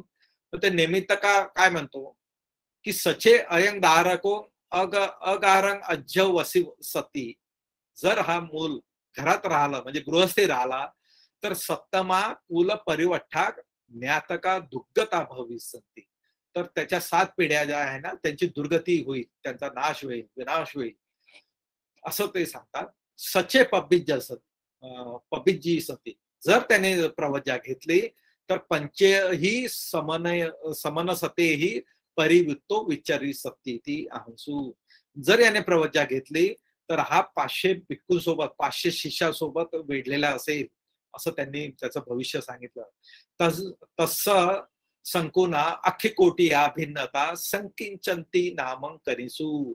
तर त्याचा अख्खी कोटी आहे म्हणजे त्याचा जो डोळा फुटल्यामुळे ना त्याचं नाव संकी सत्ती असं नाव ठेवलं गेलं असं त्यांनी सांगितलेलं आहे. तर आपल्याला त्यावेळेस ते पण दिसतंय, लंगडा असला कुबडा असला त्या अर्थाने त्या लोकांची नावं ठेवल्या जायच्या, आताही तसे ठेवल्या जातात. ही परंपरा पूर्वीपासून दिसते आपल्याला. पुढे जो सत्तवसी काले म्हणजे तो 7 वर्षाचा झाल्यावर तव मातुकुच्छ्य वसन काले माता ते काल आकाशी तसा शरीरे झापीय मानेपी त्वं न झाई ती कुमार कानन कथन सुतवा. म्हणजे त्याचे जे मित्र आहे ना त्याला म्हणत होता की आधी तर तुझी आई गेली पण तू मात्र जिवंत राहिला, हे नेहमी नेहमी त्याला म्हणतात. म्हणून ते 7 वर्ष झाल्यावर तो मूल म्हणतंय, ते श्रामनेर जे असतात ना ते म्हणतात की अहं किरण एव रूपा भया मुत्तू. आता मला कशाचं भय आहे, जर मी आगीतूनच पूर्ण जिवंत राहिलेला आहे, सगळे मृत्यू पाहू नये तर मला घरात तरी कशाला थांबायचं आहे, म्हणजे सामान्यासारखं मी का जगायचं, मला कशाचं भय आहे, आता मृत्यूचं भय नाही. पबिज्जी सामी ती, मी आता प्रवज्ञा घे. म्हणून त्याने त्याच्या नातेवाईकांना सांगितलं, आता का आनंद आरोचेसी, त्यांना विनंती केली की मला प्रवज्ञा द्या. पुढे ते साधू ताती ते म्हटलं ठीक आहे. सारीपुत्त थेरस संतिक नेत्वा, त्याला सारीपुत्त थेराजवळ नेऊन भन्ते इमंग पप्पाजे थाती, याला आहे ना पपज्या द्या अशी विनंती केली. थेरो, मी तुम्हाला जे सांगितलं होतं की त्याला कमठ्ठान दिलं. त्यांनी काय कमठ्ठान दिलं माहित आहे, तच पंचक कमठ्ठान तत्वा पप्पा जेसी. त्या 7 वर्षाच्या मुलाला श्रामनेर बनवून त्याला तच पंचक कमठ्ठान विषय दिला. तर तच म्हणजे त्वचा आणि पंचक म्हणजे 5 आणि कमठ्ठान म्हणजे ध्यानाचे विषय. तर त्वचेशी संबंधित 5 म्हणजे त्वचा आहे ना, की नख केस लोमा जे म्हणतो ना आपण, त्याच्यावर त्यांनी ध्यान केंद्रित करायला सांगितलं, मेडिटेट करायला सांगितलं, म्हणजे त्याची निब्बाणाकडे प्रगती होईल. तर त्यांनी काय केलं, ते त्याला दिलं. तो स्फुरगेवसह पटी संबिताही अरहंत पापुनी. म्हणजे सारिपुत्त थेराने त्यांना इतका चांगला विषय दिला त्या 7 वर्षाच्या मुलाला, त्यांनी अरहंत प्राप्त केलं. अयन संकिच्च सामन ठेरू नाम. तर त्याला आहे ना, त्याचं नाव संकिच्च श्रामणेर ठेवल्या गेलं. सत्ता, आता हे अरहंत झाले कोणाला माहिती नाही. सारिपुत्त थेराला माहित असेल, बुद्धाला तर माहित होतं, सामान्य लोकांना माहित होत नाही, बाकी भिक्खूंना पण माहित होत नाही. ठीक आहे. सत्ता एतस्मी गते तं भय उपसंमिसती. आता पुन्हा पहिल्या याच्यावर आलेलं आहे, जे ते 30 जे अवस्थेतले जे भिक्खू असतात, बुद्धाकडे कमठ्ठाणाचा विषय घेऊन जंगलात जाणारे असतात, वनामध्ये जाणारे असतात. तेव्हा बुद्ध त्यांना विचारतात कोणत्या वनात जाणार आहे, तर ते म्हणतात की आम्ही या वनात जाणार आहे. मग मनातच ही या संकिच्च श्रामणेराच्या जन्माची अरहंत झाल्याची स्टोरी त्यांनी जोडलेली आहे आणि पुन्हा पूर्वपदावर येऊन पुन्हा ती स्टोरी पुढे ऍड केलेली आहे. म्हणजे पुढे सरकते ही अट्टकथा. सथा एतस्मी गते तं भय उपसंमिसती. हे जे 30 भिक्खू जे वनामध्ये जाणार आहे, त्यांनी केस स्टडी केला बुद्धाने, पुढे काय होणार आहे, यांची ध्यानात प्रगती होणार आहे की नाही. आणि त्यांना लक्षात आलं की भय उत्पन्न होणार आहे या 30 लोकांना. अथ नेसंग पबज्जित किंचन पारिपुरी गम्य सती ती नत्वा. मग याचं भय कोण दूर करेल. मग ते सांगतात भिक्कवे तुम्हाकं जेठ भातिकं सारिपुत्त थेरं ओलोकेत्वा गच्छताति आह. आता बुद्धांना यांचं भय कळलेलं आहे, पण ते त्या 30 भिक्खूंना काहीच सांगत नाही. ते एवढंच सांगतात की जाताना आहे ना, वनात जाताना सारिपुत्त थेरांना भेटून जा. ठीक आहे. पुढे थेरो सत्थारा एमे कारणं दिसवा इद पहिता भविसंती की नोखो एतंती आवेजेंतो. मग ते सारिपुत्त थेराकडे गेले. मग सारिपुत्त थेराला त्यांनी सांगितलं की मला शास्त्याने तुमच्याकडे भेटायसाठी बोलवलं. मग सारिपुत्त थेर म्हणतात अरे त्यांनी का पाठवलं. मग ते आवेजेंतो, मग त्यांनी काय केलं, मेडिटेट केलं, ध्यान केलं. आणि त्यांनी बघा चित्ताने कसं कळतंय की बुद्धाने का पाठवलं मला, टेलिपथी सारखं. मग ते ध्यान करून त्याच्या लक्षात येत आहे. तमथ ज्ञात्वा, म्हणजे ते पूर्ण कारण जाणून. मग काय म्हणाले सारिपुत्त थेर, अथिपनवो आवुसो सामनेर होती. तुमच्याकडे कोणी श्रामणेर आहे का, असं त्यांनी विचारलं. म्हणजे सारिपुत्त थेराला धोका कळला आणि या श्रामणेरला सोबत द्यायचं आहे असं सारिपुत्त थेराला कळलं. म्हणून त्यांनी त्याला 30 भिक्खूंना विचारलं तुमच्याकडे कोणी छोटा श्रामणेर आहे का. नथी आवुसो, ते म्हणतात नाहीये. मग सचे नथी, जर नसेल तर इमंग संकिंच सामनेर गहेत्वा गच्छताति. तर तुम्ही असं करा, माझ्याजवळ जो संकिंच श्रामणेर आहे त्याला घेऊन तुम्ही निघा. तर ते म्हणतात अलंग आवुसो, नको, पुरेसा आहे, म्हणजे आम्ही 30 लोक पुरेसा आहोत. सामनेर निसाय नो पाली बोधो भविष्यती. या श्रामणेरला घेऊन गेलं ना तर आम्हाला अडथळे येतील आमच्या ध्यानामध्ये. की अरय वसंतानं सामनेरांती, या अरण्यामध्ये नेऊन काय गरज आहे या श्रामणेरला नेण्याची, छोट्या श्रामणेरला न, उलट त्याचीच आम्हाला देखभाल करावं लागेल, त्याचीच सेवा करावं लागेल. न आवुसो, ते म्हणतात आयुष्य मानो हे असं नाही होणार. इमन इसाय, याच्या सहाऱ्याने, याच्या सपोर्टने तुम्हाकं पाली बोधो, तुम्हाला आहे ना याच्या मदतीने तुमचं संकट निवारण होणार आहे. याच्यामुळे तुम्हाला अडथळा येणार नाही, तर हा तुमचा अडथळे, याच्यामुळे तुमचे अडथळे दूर होणार आहे, असा या कोटेशनचा अर्थ आहे. पुढे ते साधुती अधि वासेत्वा. मग त्यांनी ठीक आहे असं म्हणून सामनेर सती, ते संकिच्च श्रामणेरला घेऊन, किती होते ते 30 है ना, आणि श्रामणेरला घेऊन किती झाले ते 31 जना, 31 झाले ते. थेरन अपलोकेत्वा विहारं निखम्म चारिकं चरंता. मग त्या श्रामणेरला घेऊन ते पुढे निघाले 31 जण. चारिका करत करत किती दूर गेले ते 20 योजन सत्त, म्हणजे 200 योजन ते दूर गेले. आणि कुठे गेले, एकं सहस्रकुलं गामं पाकुनिन्सू. तर एक सहस्रकुल नावाचं गाव होतं, त्या गावापर्यंत ते पोहोचले. मनुष्य ते दिसवा प्रसन्न चित्ता सकच्च परिविसित्वा म्हणते कथक गमिसथा ते पुछित्वा. म्हणजे मग आता मी कोटेशन मुद्दाम ठेवलेले आहे की ही अट्टकथा चा प्रवास कसा होतो, किती छोटे छोटे डिटेल्स असतात की हे भिक्खू अरण्यात जातात. अरण्यात जाण्याच्या आधी त्याचं संकट बुद्धांना कळतंय. बुद्ध ते संकटाचं निवारण करण्यासाठी कसा मधला मार्ग सांगतात. सारिपुत्र ते वाया सारिपुत्र थेराचा आणि सारिपुत्र थेर कसं यांना संकीच्या श्रामणेरला त्यांच्यासोबत देतात. असे छोट्या छोट्या डिटेलमुळे आपल्याला ना ही अट्टकथा अधिक समजते. नाहीतर एक थोडक्यात सांगितली तर एक एक गोष्ट सांगितल्यासारखी होते. पण तुम्ही चिंतन मनन करून जर प्रत्येक वाक्य किंवा प्रत्येक शब्द समजला ना तर ती जास्त तुम्हाला तुमच्या हृदयाला भिडते. तुम्हाला बुद्धाचा उपदेश अधिक चांगल्या तऱ्हेनं समजतो. याच उद्देशाने आम्ही पाली कोटेशन टाकत आहे आणि हे कोटेशन खूप जास्त असल्यामुळे मला जाणीव आहे, पण तरी मी घाई पुढे जात आहे. तर ते लोक आता त्या गावात गेले. ते लोक म्हणतात कुठे जाणार आहे तुम्ही, तर ते म्हणतात की आम्ही अशा अशा ठिकाणी जाणार आहे. तर ते म्हणतात की आमच्या इथेच थांबा तुम्ही, आम्ही तुमची सेवा करू. मग ते थेरा आधी वासेन्सू थेरा तिथे थांबले.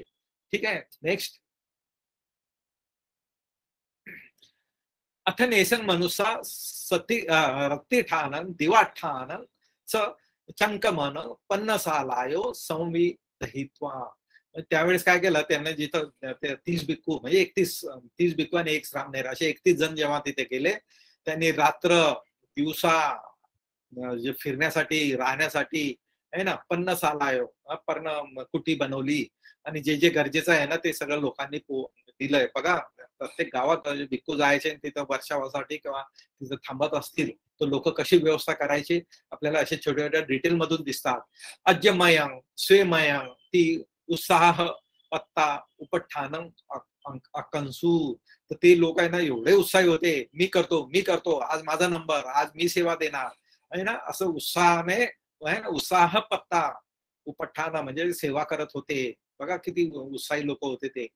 थेरा वसुप नाईक दिवसे कतिक वत्तन करीसु औसो अमे धर्मान बुद्धस्स संतिके कमठानं गहित न खोपन सक्का अयत्र पटिपत्ती संपदाय बुद्धे आरांचन अपाय द्वारानी विवटानेव.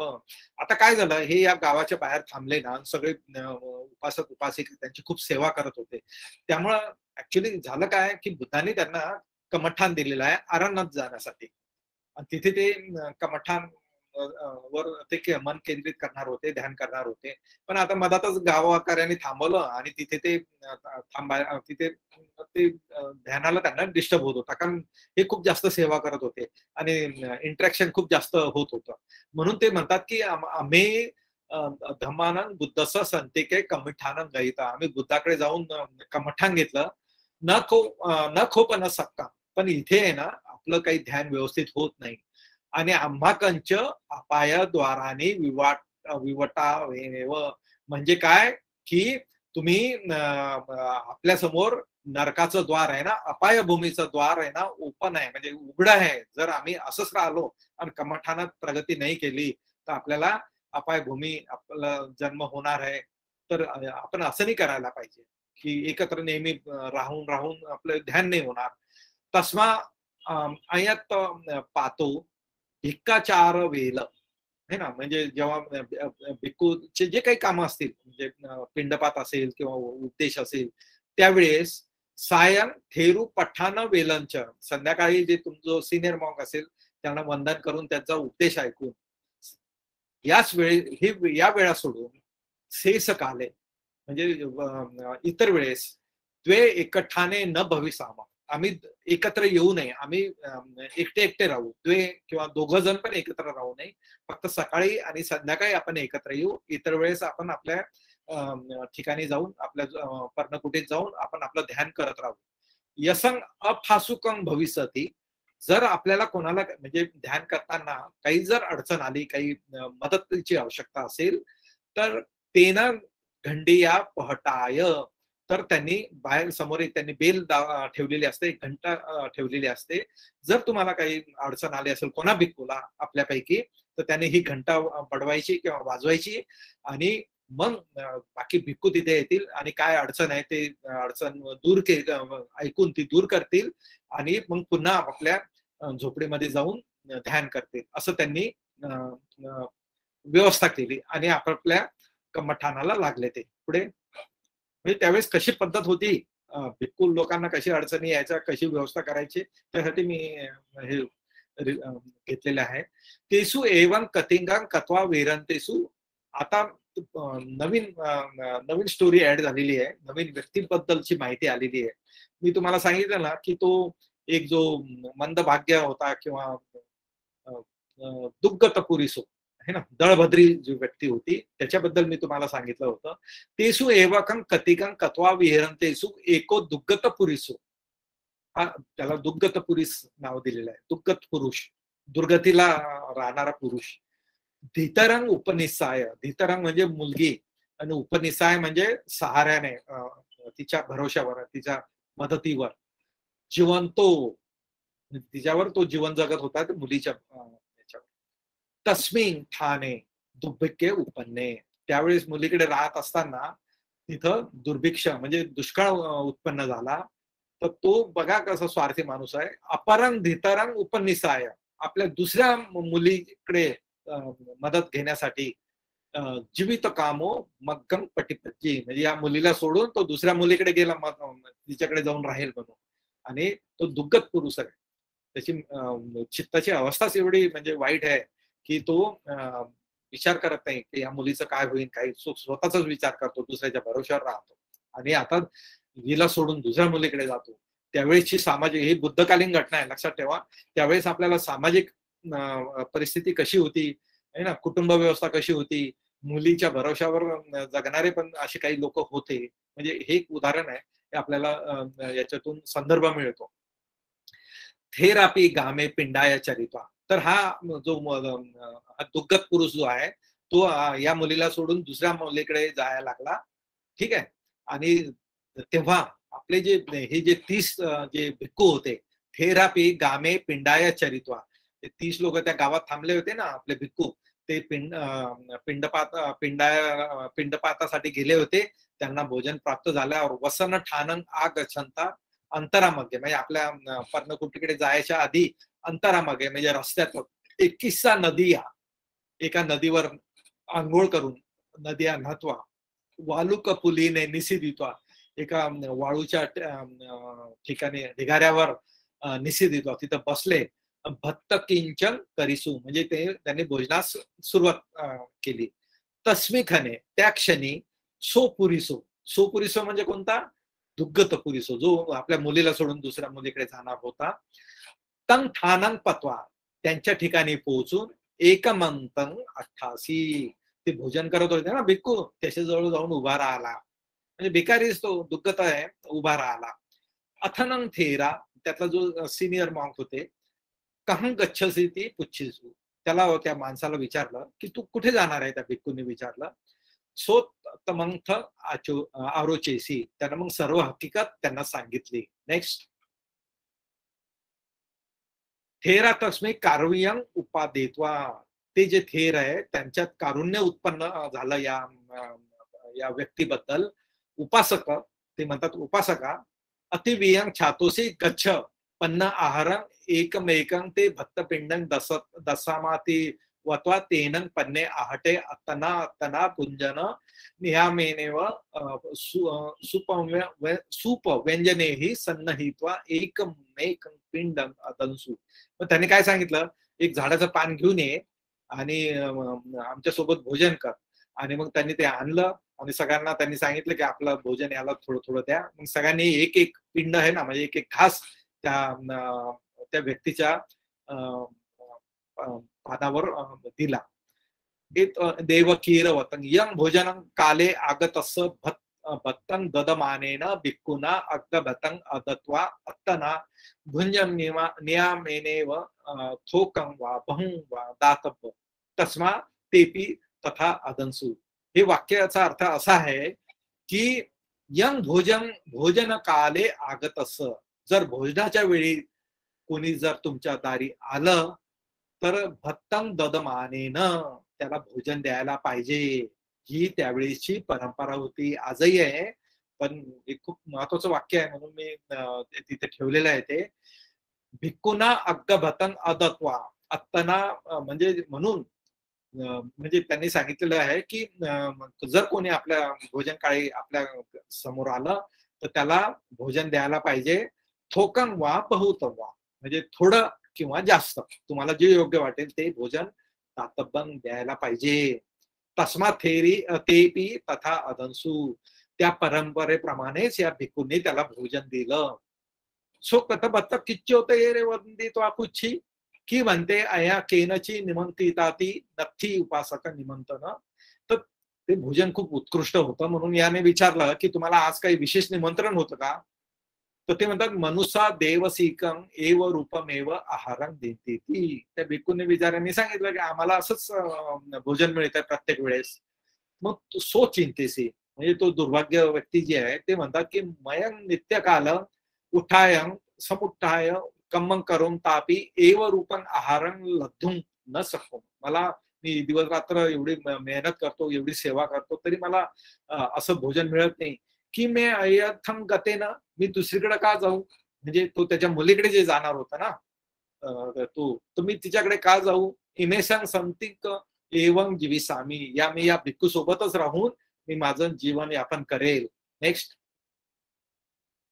अथने अहं अहं वतपट्टी वत्तन कत्वा अयानं संते काय वसेन तू इच्छामी ती. मग त्यांनी यांना सांगितलं भिक्खूंना की मला आहे ना तुमच्या सोबतच राहू द्या, मी तुमची सेवा करेल असं त्यांनी सांगितलं. मग त्या भिक्खूंनी म्हटलं साधू ठीक आहे राहा.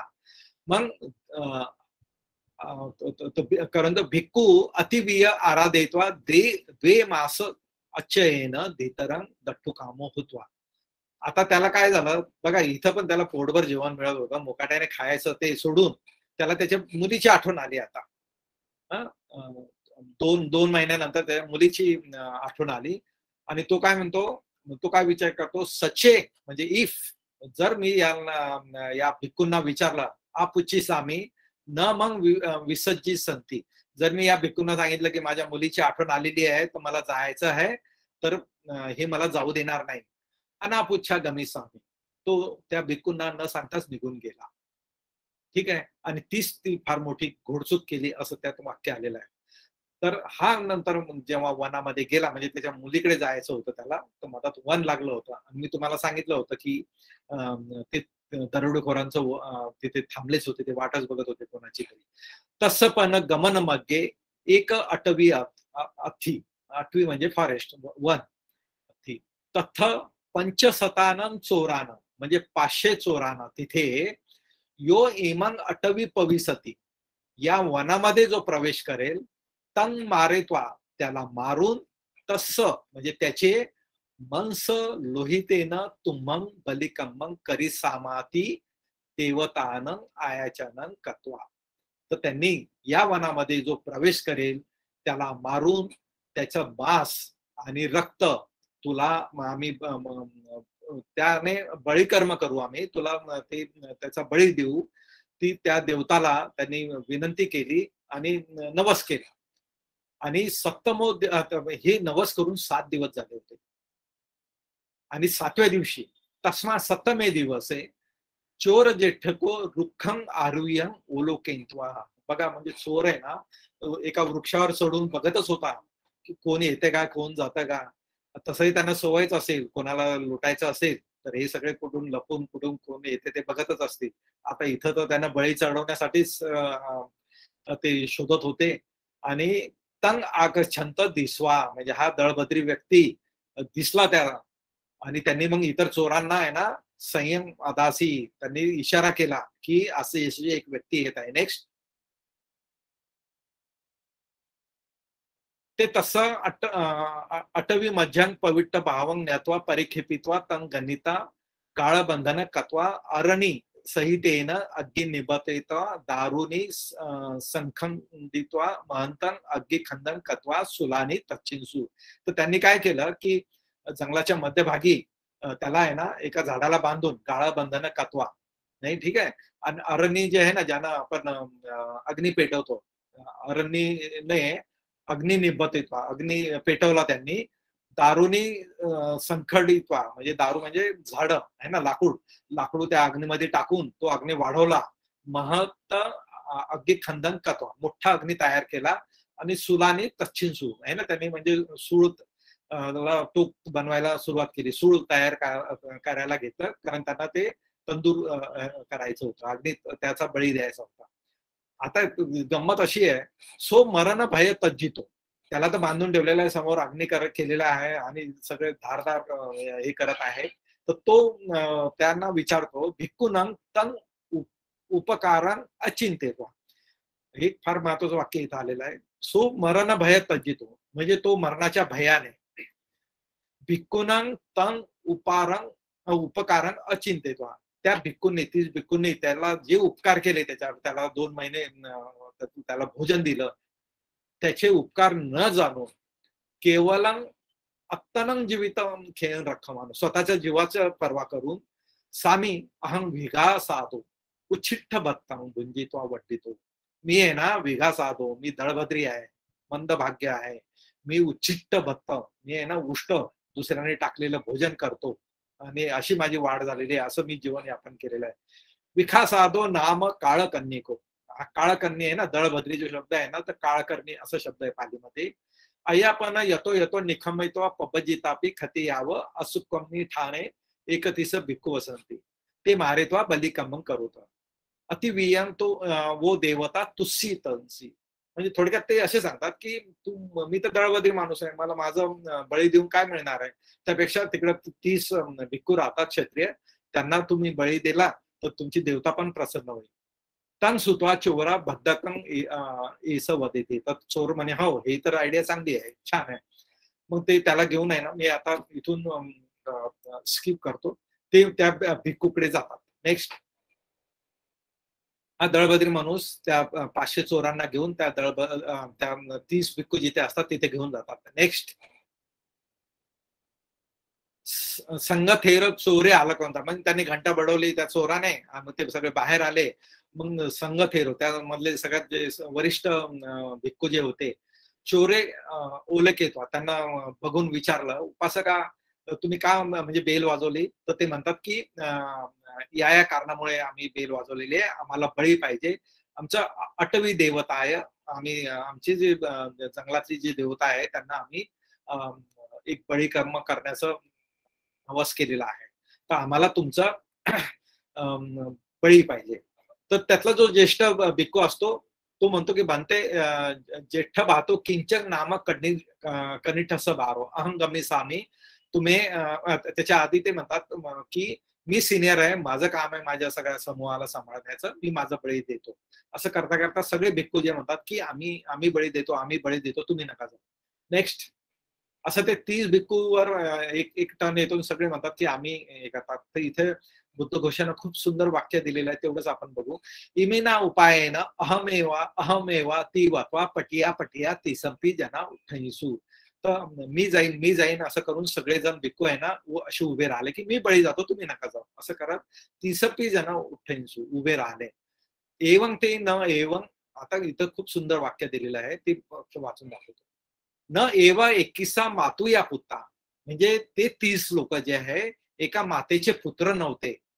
एकिसा मातू या पुत्ता न एकसा पितूने, किंवा एका पित्याचे पण ते 30 जण पुत्र नव्हते. न अपि वीतरागा, पण ते म्हणजे काय असं निब्बान प्राप्त पण त्यांनी केलं नव्हतं, वीतराग पण ते नव्हते झाले. अथच पण अवशेषान अथिया पटिया पटिया जीवितं परिजजिसू. खूप महत्वाचं वाक्य यांनी सांगितलेलं आहे की ते म्हणजे रक्ताचं नव्हतं, त्यांच्या आई एक नव्हती, त्यांचे वडील एक नव्हते, किंवा ते वीतरागी पण नव्हते, तरी सुद्धा ते मी बळी जायला तयार आहे, तुम्ही जाऊ नका, एकमेकाचा जीव वाचवत होते. ते असं म्हणत नव्हते मी नाही जा तुम्ही जा, असं त्यात लिहिलेलं आहे.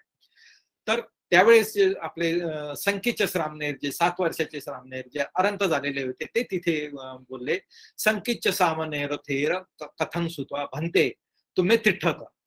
ते 30 भिक्खूंना सांगतो तुम्ही थांबा, मग अहं तुम्हाकं जीवित परिचर्जित्वा गम्मिसामी. मी तुमचं जीवन म्हणजे जीव वाचून मी स्वतः तिथे जाईन असे म्हटले. तर ते काय म्हणाले, औसो मयंग सभ्य एकतो मरे अनापी तंग एककं न विसे जामाती की कारणा बनते. ते म्हणतात नाही आम्ही जाऊ, तू नको जाऊ, असं ते बनते भिक्खू म्हणतात सगळे. तर की कारणा, कोणत्या कारणामुळे, तर ते म्हणतात की औसो त्वं धम्म सेनापती सारिपुत्त थेरस सामनेरू. ते 30 भिक्खू म्हणतात तू आहे ना सारिपुत्त थेरांचा शिष्य आहे, श्रामणेर आहे, सचेतन विसज्ज सम, जर मी तुला म्हणजे तुझा जीवन त्याग झाला, या चोराला बळी चढवलं, तर आमचं खूप म्हणजे छी तू होईल, आमची निंदा होईल है ना, तंग निंदन निथरीन तू, तर आम्ही ते सहन करू शकणार नाही की मुलाला पाठवलं तुम्ही स्वतःचा जीव वाचवला, अशा बाबतीत ते झालेलं आहे. नेक्स्ट, म्हणते समासंबुद्ध तुम्ही मम उपजायस संतिकं पहिनंतोपी, म्हणजे ते श्रामणेर काय म्हणतात, समासंबुद्ध आहे ना, बुद्धाने मला तुमच्या सोबत पाठवलेला आहे. कोणत्या कारणासाठी, तर याच कारणासाठी पाठवलेला आहे. ते 7 वर्षाचे अनंत श्रामणेर म्हणतात. सचे बनते, आणि काय म्हणतात माहितीये का, मला जायचं आहे बळी, तुम्ही जाऊ नका. आणि तो निघायची तयारी करतो तो श्रामणेर, आणि काय म्हणतो माहितीये का, भिक्खू वंदित्वा, भिक्खूंना वंदन करतो तो बघा श्रामणेर. काय म्हणतो, सचे बनते मे 200 अथी खमथाती वातवा निखम्मी, म्हणते जर माझ्याकडून काही दोष झाला असेल या इतक्या दिवसात तुमच्या सोबत राहून, तर मला माफ करा.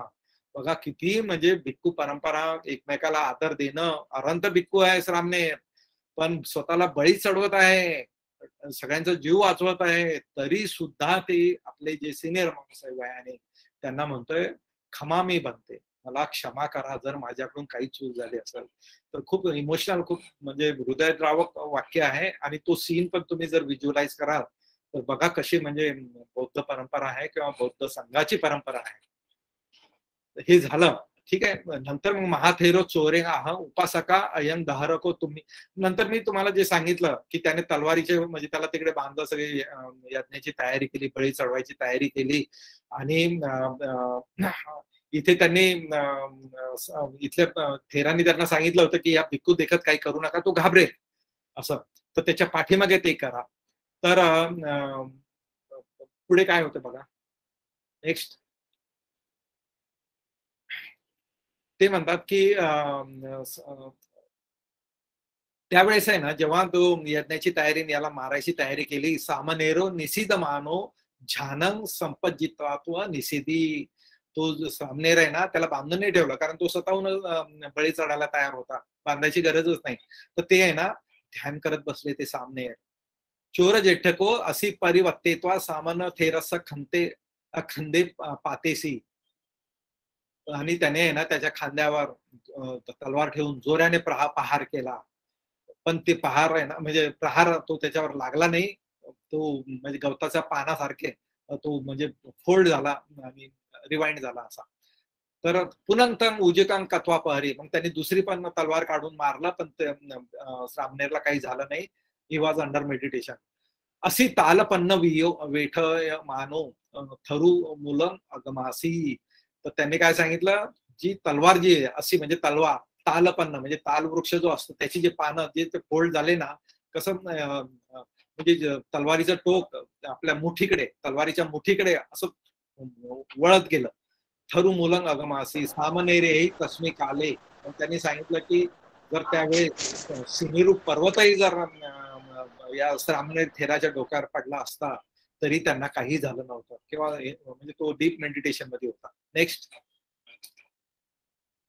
तनपटी हरिय दिसवा, मग हा चमत्कार बघून चोर जेठकोचे चिंतेसी, तो जो मुखिया होता चोराचा, तो विचार करायला लागला, उब्बे में असी सिला थंबम वा खादीर खानू वा कळीरंग वियम छिद्दंती, म्हणजे पूर्वी मी या तलवारीना एका याच्यात मी एक खांबाही तोडू शकत होतो आणि खूप काही करू शकत होतो, एक झाड तोडू शकत होतो, पण याला मी मारतो तर ही तलवार याच्यावर वार करत नाही किंवा आघात करत नाही, घात करत नाही.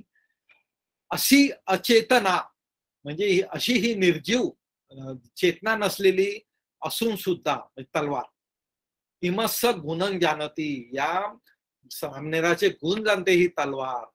अहम सचेतन अपि न जानामी, मी सचेत असून सुद्धा या सामनेराचे गुण जाणू शकलो नाही, असा तो विचार करायला लागला तो चोर. सो अशी भूमियांग खेपित्वा तसं पाद मुले उरेन निपजित्वा बनते मय धन कारणा अताई पवित्रता. मग तो म्हणतो की मी धन कमवण्यासाठी आहे ना, म्हणजे जो तो बळी कर्म कशासाठी करतो की मला माझ्या व्यवसायात म्हणजे चोर व्यवसायात दरोडेखोरीच्या व्यवसायात मला अधिक धन प्राप्त हो, यासाठीच तो करत असतो ना देवतेची आराधना. म्हणून तो म्हणतो म्हणते मयंग धन कारणा अटवी पविठामा, आम्ही धन प्राप्त करण्यासाठी इथे आलेलं आहे. पण आम्ही कित्येक एका वेळेस 1000 लोक आले तरी सुद्धा आम्ही 500 जे लोक होतो आम्ही एका दमात सगळ्यांना मारून टाकू शकत होतो. ते तिसो कथा कथेसू न सकतो. तर दोघाती जो प्रश्न मिटला, प्रश्नच नाही. पण तुला एवढी आम्ही आघात करू नये, तुझ्यावर काही झालं नाही असं आहे. Next will go fast. आपण आता इथेच लवकरच संपू. तर थोडक्यात त्यांनी ती गाथा म्हटली कोणी या सामनेराने, तस्स ते नथी भिततं भियो वन्नो पसिदती कस्मानं परी देवेसी एवं रूपे महभयेती. तर जे म्हणजे ज्यांनी हे प्राप्त केलेलं असतं, निपान प्राप्त केलेलं असतं, ते कशालाही भीत नाहीये, कोणत्याही गोष्टीला ते भीत नाहीये. तर भय नावाची थेर गाथातली ही गाथा आहे. आपण पुढे जाऊ. म्हणजे जे अनंत व्यक्ती असतात त्यांना कशाचाही भय नसतंय है ना. नथी चेतसिकं दुःखम, त्यांना कशाचं दुःख पण नसतंय, भय पण नसतंय, अशा संदर्भातल्या या गाथा आहेत. म्हणून मी त्याच्यावर काही जास्त जोर देत नाही. थेर गाथा मधल्या गाथा आहेत. पुढे म्हणजे श्रामणेर त्या थेराला म्हणजे त्या चोराचा जो ज्येष्ठ चोर आहे आणि इतर जे चोर आहेत त्यांना ते उपदेश करत आहे की निपान प्राप्त व्यक्ती कधी कशाला भीत नाही, दुःख कधी दुःखी होत नाही. सो तसं कथन सुतवा चोर सताने ओला केला. जेव्हा मी या श्रामणेरांनी त्याला उपदेश केला मी आताच्या गाथाच्या रूपात, तर तो म्हणतो की मी आता यांना शरण जात आहे, तुम्हाला काय करायचं. तर ते म्हणतात की साधू ताताती ततो पंचसतापी चोरा सामनैर्य वंदित्वा पपज्जन याचुसी. तर त्या 500 चोरांनी प्रवज्जा मागितली, याचना केली. नेक्स्ट ते संग अशी धारे मग त्याने ना आपल्या तलवारीने केस एवं वथ दसा च छिंदित्वा तंब मत्ती काय रजित्वा है ना. लाल मातीने आपले वस्त्र त्यांनी रंगवले, तलवारीने केस कापले आणि प्रवज्जा घेतली. तसं शिलेसू पत्ती टाकित्वा, 10 शिलात त्यांनी त्यांची प्रतिष्ठापना केली. आणि त्यांना घेऊन मग मी तुम्हाला जे सांगितलं होतं ना, आपण थांबू आता. त्यांनी नंतर घेऊन ते जे 30 भिक्खू होते त्यांच्याकडे घेऊन गेले, कारण त्यांचंही मन लागत नसेल याचा श्रामणेरचा बळी चढवला का आपल्यामुळे त्यांच्यावर संकट आलं असं त्या भिक्खूंना वाटत असेल, त्यांची ध्यानात प्रगती होत नसेल. म्हणून त्यांनी या श्रामणेर थेराने या 500 शिष्यांना घेऊन, नवीन शिष्यांना घेऊन त्या 30 भिक्खूकडे गेले. त्यांना सांगितलं की मी जिवंत आहे, तुम्ही काही काळजी करू नका, तुम्ही ध्यानात प्रगती करा. तिथून ते मग सारिपुत्त थेराकडे गेले. तिथे त्यांनी प्रगती केली. त्यांना सांगितलं, सारिपुत्त थेरांना वंदन केलं यांनी, आणि तिथून ते बुद्धाकडे गेले आणि बुद्धाने मग ती गाथा सांगितली. यापुढे शेवटच्या गाथेवर.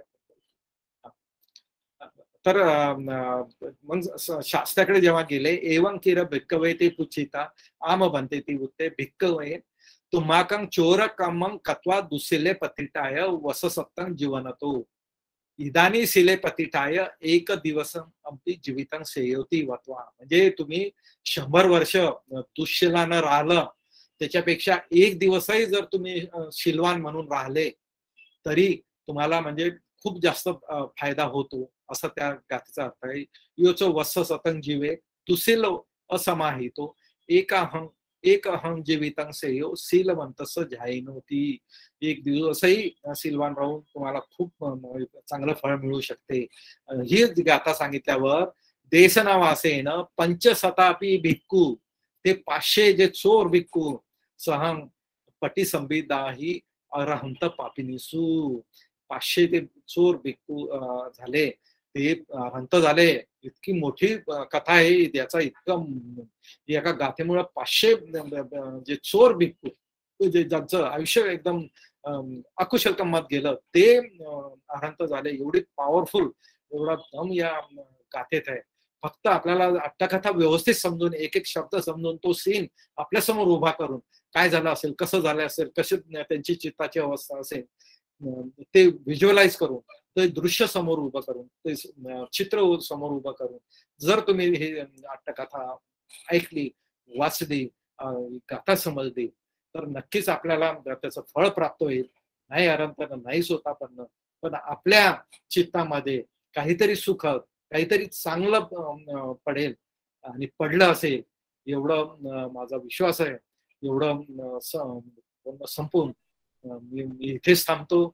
सबका मंगल हो, मंगल हो, मंगल हो.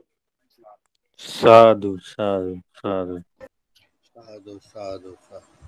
आयोजकाच्या परवानगीने काही प्रश्न असतील तर थोडक्यात घेऊ, कारण उशीर खूप झालेला आहे. कारण 2 अट्टकथा मोठ्या होत्या, महत्वाच्या होत्या. पहिली परिताबद्दल होती आणि दुसरी ते रामनेरच कशी हे केली त्यांनी प्रगती, ते आपल्याला दिसतंय आणि मलाही खूप प्रभावी वाटलंय त्या. कुणाचे प्रश्न काही असतील तर सरांना विचारावे.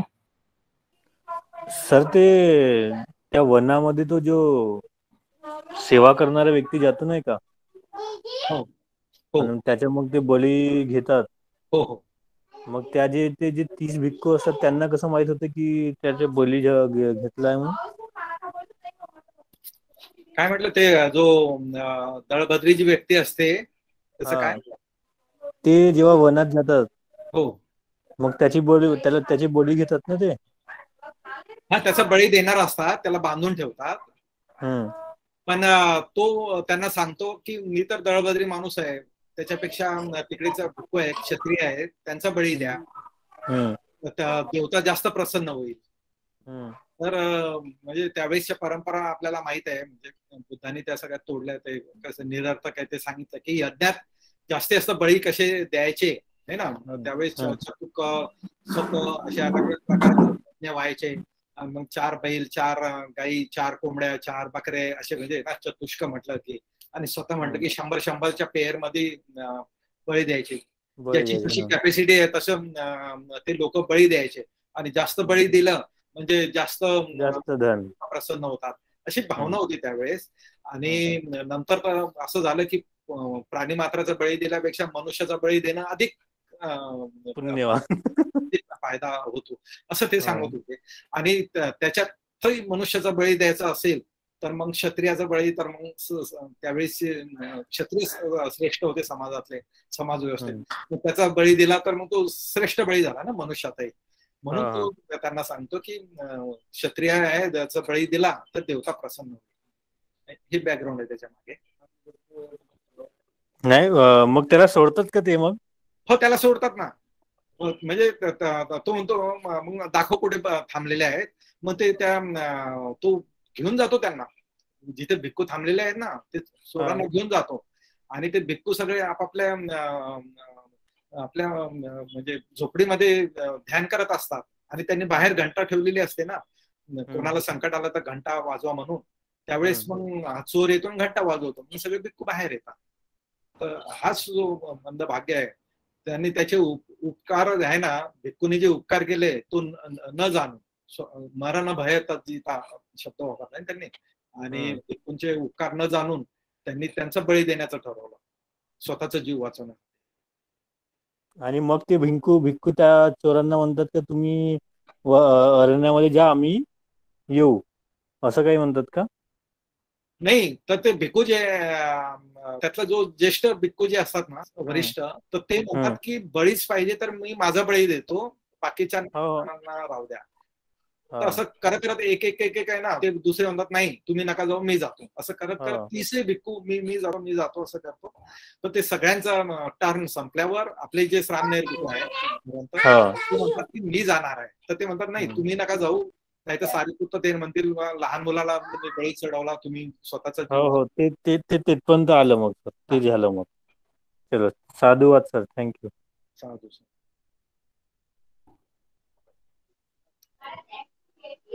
हॅलो सर, जय भीम, नमो बुद्धाय. माझा प्रश्न असा आहे की जे याच्यामध्ये गेले होते, जे 500 जे डाकू होते, आणि त्यांनी जेव्हा प्रवज्जा घेतली आणि मग नंतर त्यांना जी गाथा म्हटली, त्यांना अरहंत पद प्राप्त झाला. स्वतः पण नाही, अनागमी, डायरेक्ट अरहंत पद. त्यांनी हजार लोक त्यांना मारत होते, हजार लोकांना. हो, तर तेच आहे, म्हणून म्हटलं ना की एखादी कथा, एखादा प्रसंग आहे ना इतका प्रभावी असतो, म्हणजे आपण तो आपल्याला तो सेन्सिटाईज होत नाही. आपल्याला ना आपण म्हणजे भौतिक जीवनात खूप जास्त अडकलेला आहे ना, आपल्याला एक एक शब्द ची जाणीव होत नाही. बुद्धाचा शब्द आहे, तिथलं वातावरण कसं असेल. आधीच तर हे 7 वर्षाच्या भिक्खूने त्यांच्यावर प्रभाव टाकलेला आहे. तलवारीने मारूनही ते त्यांना काही झालेलं नाहीये. ठीक आहे, तो चमत्कार झालेला आहे, त्यामुळे ते खूप प्रभावी झाले. त्यांनी आपलं आयुष्य बदललं, त्यांनी प्रवज्ञा घेतली. ही फार मोठी घटना आहे. म्हणजे त्यांची चित्ताची अवस्था कशी असेल चोरांचे, की जे दुसऱ्याचा बळी घेणार होते त्यालाच शरण जातात ते. म्हणजे ड्रास्टिक चेंज म्हणतो आपण, एकदम एंटायर काय म्हणतात म्हणजे रिटर्न काय म्हणतात, पूर्ण मागे सरले ते त्यांच्या आयुष्यापासून. आणि नंतर तिथे गेले त्या भिक्खूकडे. सामनेर काय आहे, त्या 30 भिक्खूंकडे घेऊन जातो, तिथून मग इकडे घेऊन जातो सारिपुत्त थेराकडे, आणि तिथून बुद्धाकडे जातो. तर आधीच प्रभावित झालेले हे जे चोर आहे चमत्कार बघून किंवा या सामनेराचे पॉवर बघून, आणि बुद्धाकडे गेल्यावर तर मग प्रश्नच नाही. आणि बुद्धाला तर ते ज्ञान होतच ना, कसा काय सांगायचं म्हणजे यांना फळ प्राप्त. ते केस स्टडी करूनच ते कथा सांगायचे किंवा हे सांगायचे.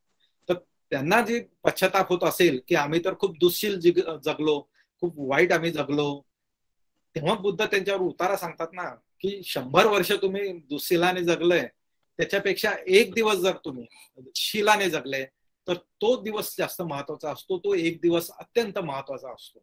आणि मग यांना उपरती झाली ना, अरे म्हणजे यांच्या मनात तर ते असेल ना की आम्ही पाप केलेलं आहे, पाप केलेलं आहे. पण आता काय झालं की बुद्धांनी पण सांगितलं की एक दिवस महत्वाचा आहे, आणि तो बराबर तो पान बराबर लागला आणि ते अरहंत झाले. आणि सर पूर्ण म्हटलं म्हणजे ते पूर्ण 500चे 500 भिक्खू अरहंत झाले. त्याच्यात त्यांनी स्वतः पण किंवा आणि त्यांची एका वेळी सगळ्यांची चित्तांची अवस्था एकसारखी झाली. तो दृश्य बघून म्हणजे जो आतला हृदयाचा परिवर्तन तो झाला, तो एका वेळीच झाला सगळ्यांचा. हो, म्हणजे अशा काही म्हणजे जातक किंवा अशा काही प्रसंग आहे की म्हणजे खूप म्हणजे लोक कोणाला अनागामी झाले, कोणी अरहंत झाले. आणि कथा एखादी छोटीशी असेल, एखाद्या पक्षाची कथा आहे, म्हणजे जी मी शिकवत असतो, वट्टक जातक म्हणून आहे. जंगलाला आग लागते आणि तो पक्षी एकदम छोटा असतो, म्हणजे नुकताच जन्म झालेला असतो, आणि जंगलाला आग लागल्यामुळे त्याचे आई वडील त्या पक्ष्याचे उडून जातात आणि सगळे पक्षी उडून जातात. आजूबाजूच्या झाडावरही छोटे छोटे पक्षी अडकलेले असतात. कारण हे जे पक्षी आहे ना, वट्टक हा पक्षी जो आहे तो बोधिसत्व असतो. आणि मग ते सच्ची क्रिया करतात की मला पंख आहेत पण उडता येत नाही, मला पाय आहे पण चालता येत नाही, हे अग्नी मागे फिर, असं म्हणजे ते हे करतात, सच्ची क्रिया करतात. आणि कशीची सच्ची क्रिया करतात, शिलावर आणि पूर्वीच्या बुद्धाचे गुण अनुस्मरून. ते बोधिसत्व पिल्लू करा असं. आणि ही कथा जेव्हा म्हणजे मग ते अग्नी मागे फिरतो आणि तिथं एक कल्पभर अग्नी लागणार नाही, आग लागणार नाही अशी म्हटल्या गेलेलं आहे. एकदम 1 किंवा 1.5 पानाची अट्टकथा आहे, पण इतकी भयंकर कथा आहे ना, म्हणजे तुम्ही जेव्हा ते व्हिज्युअलाइज करता तर त्या अट्टकथेनं कित्येक अरहंत झाले नुसतं त्या छोट्याशा जातकांना.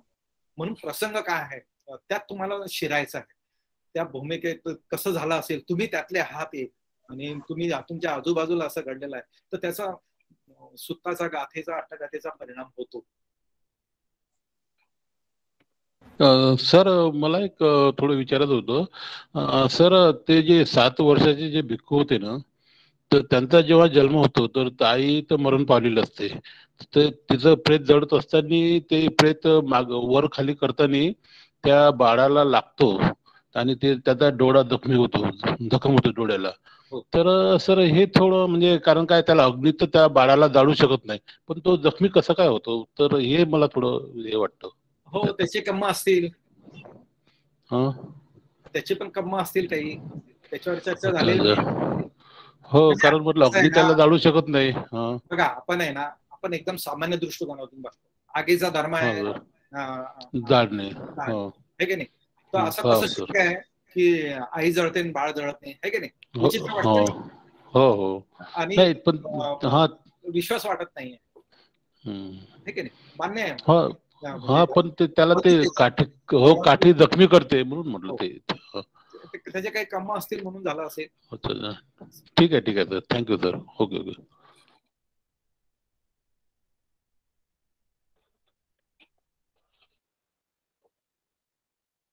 कुणाचे प्रश्न नसतील तर आपण शेवटच्या भागाकडे वळूया का सर?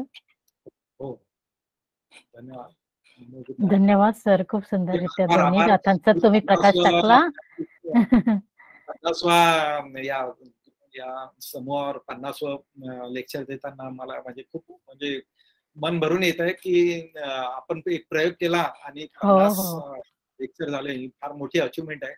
मी माझं पुण्य जे अर्जित केलं असेल सगळ्या उपासक उपासिकांना श्रोत्यांना मी वाटतो. धम्मसाखच्या ग्रुपचे पुन्हा खूप आभार. सगळ्या श्रोत्यांचे खूप आभार. अशी संधी मला मिळो, सगळ्यांना मिळो, सगळ्यांना धम्म सगळ्यांच्या कानावर येऊ आणि धम्मात प्रगती हो, चित्ताची शुद्धती हो, अशी मंगल कामना करतो. हो, खूप खूप साधुवाद सर. नित्यं उद्धापचायिनो चत्तारो धम्मा वर्धन्ति आयुवन्नो सुखं बलं. जो अभिवादनशील आहे, जो नेहमी ज्येष्ठांची सेवा करणारा आहे, त्याच्या आयुष्य, सौंदर्य, सुख आणि बळ या चारही स्वभावात वृद्धी होते. यो च वस्स सतं जीवे दुस्सिलो असमाहितो एकाहं जीवितं सेयो शीलवन्तस्य जायिनो. शीलभ्रष्ट, दुराचारी आणि आपल्या चित्ताला एकाग्र न ठेवणारा व्यक्तीच्या 100 वर्ष आयुष्याहून शीलवान ध्यानी माणसाचे एका दिवसाचे जीवन श्रेष्ठ असते.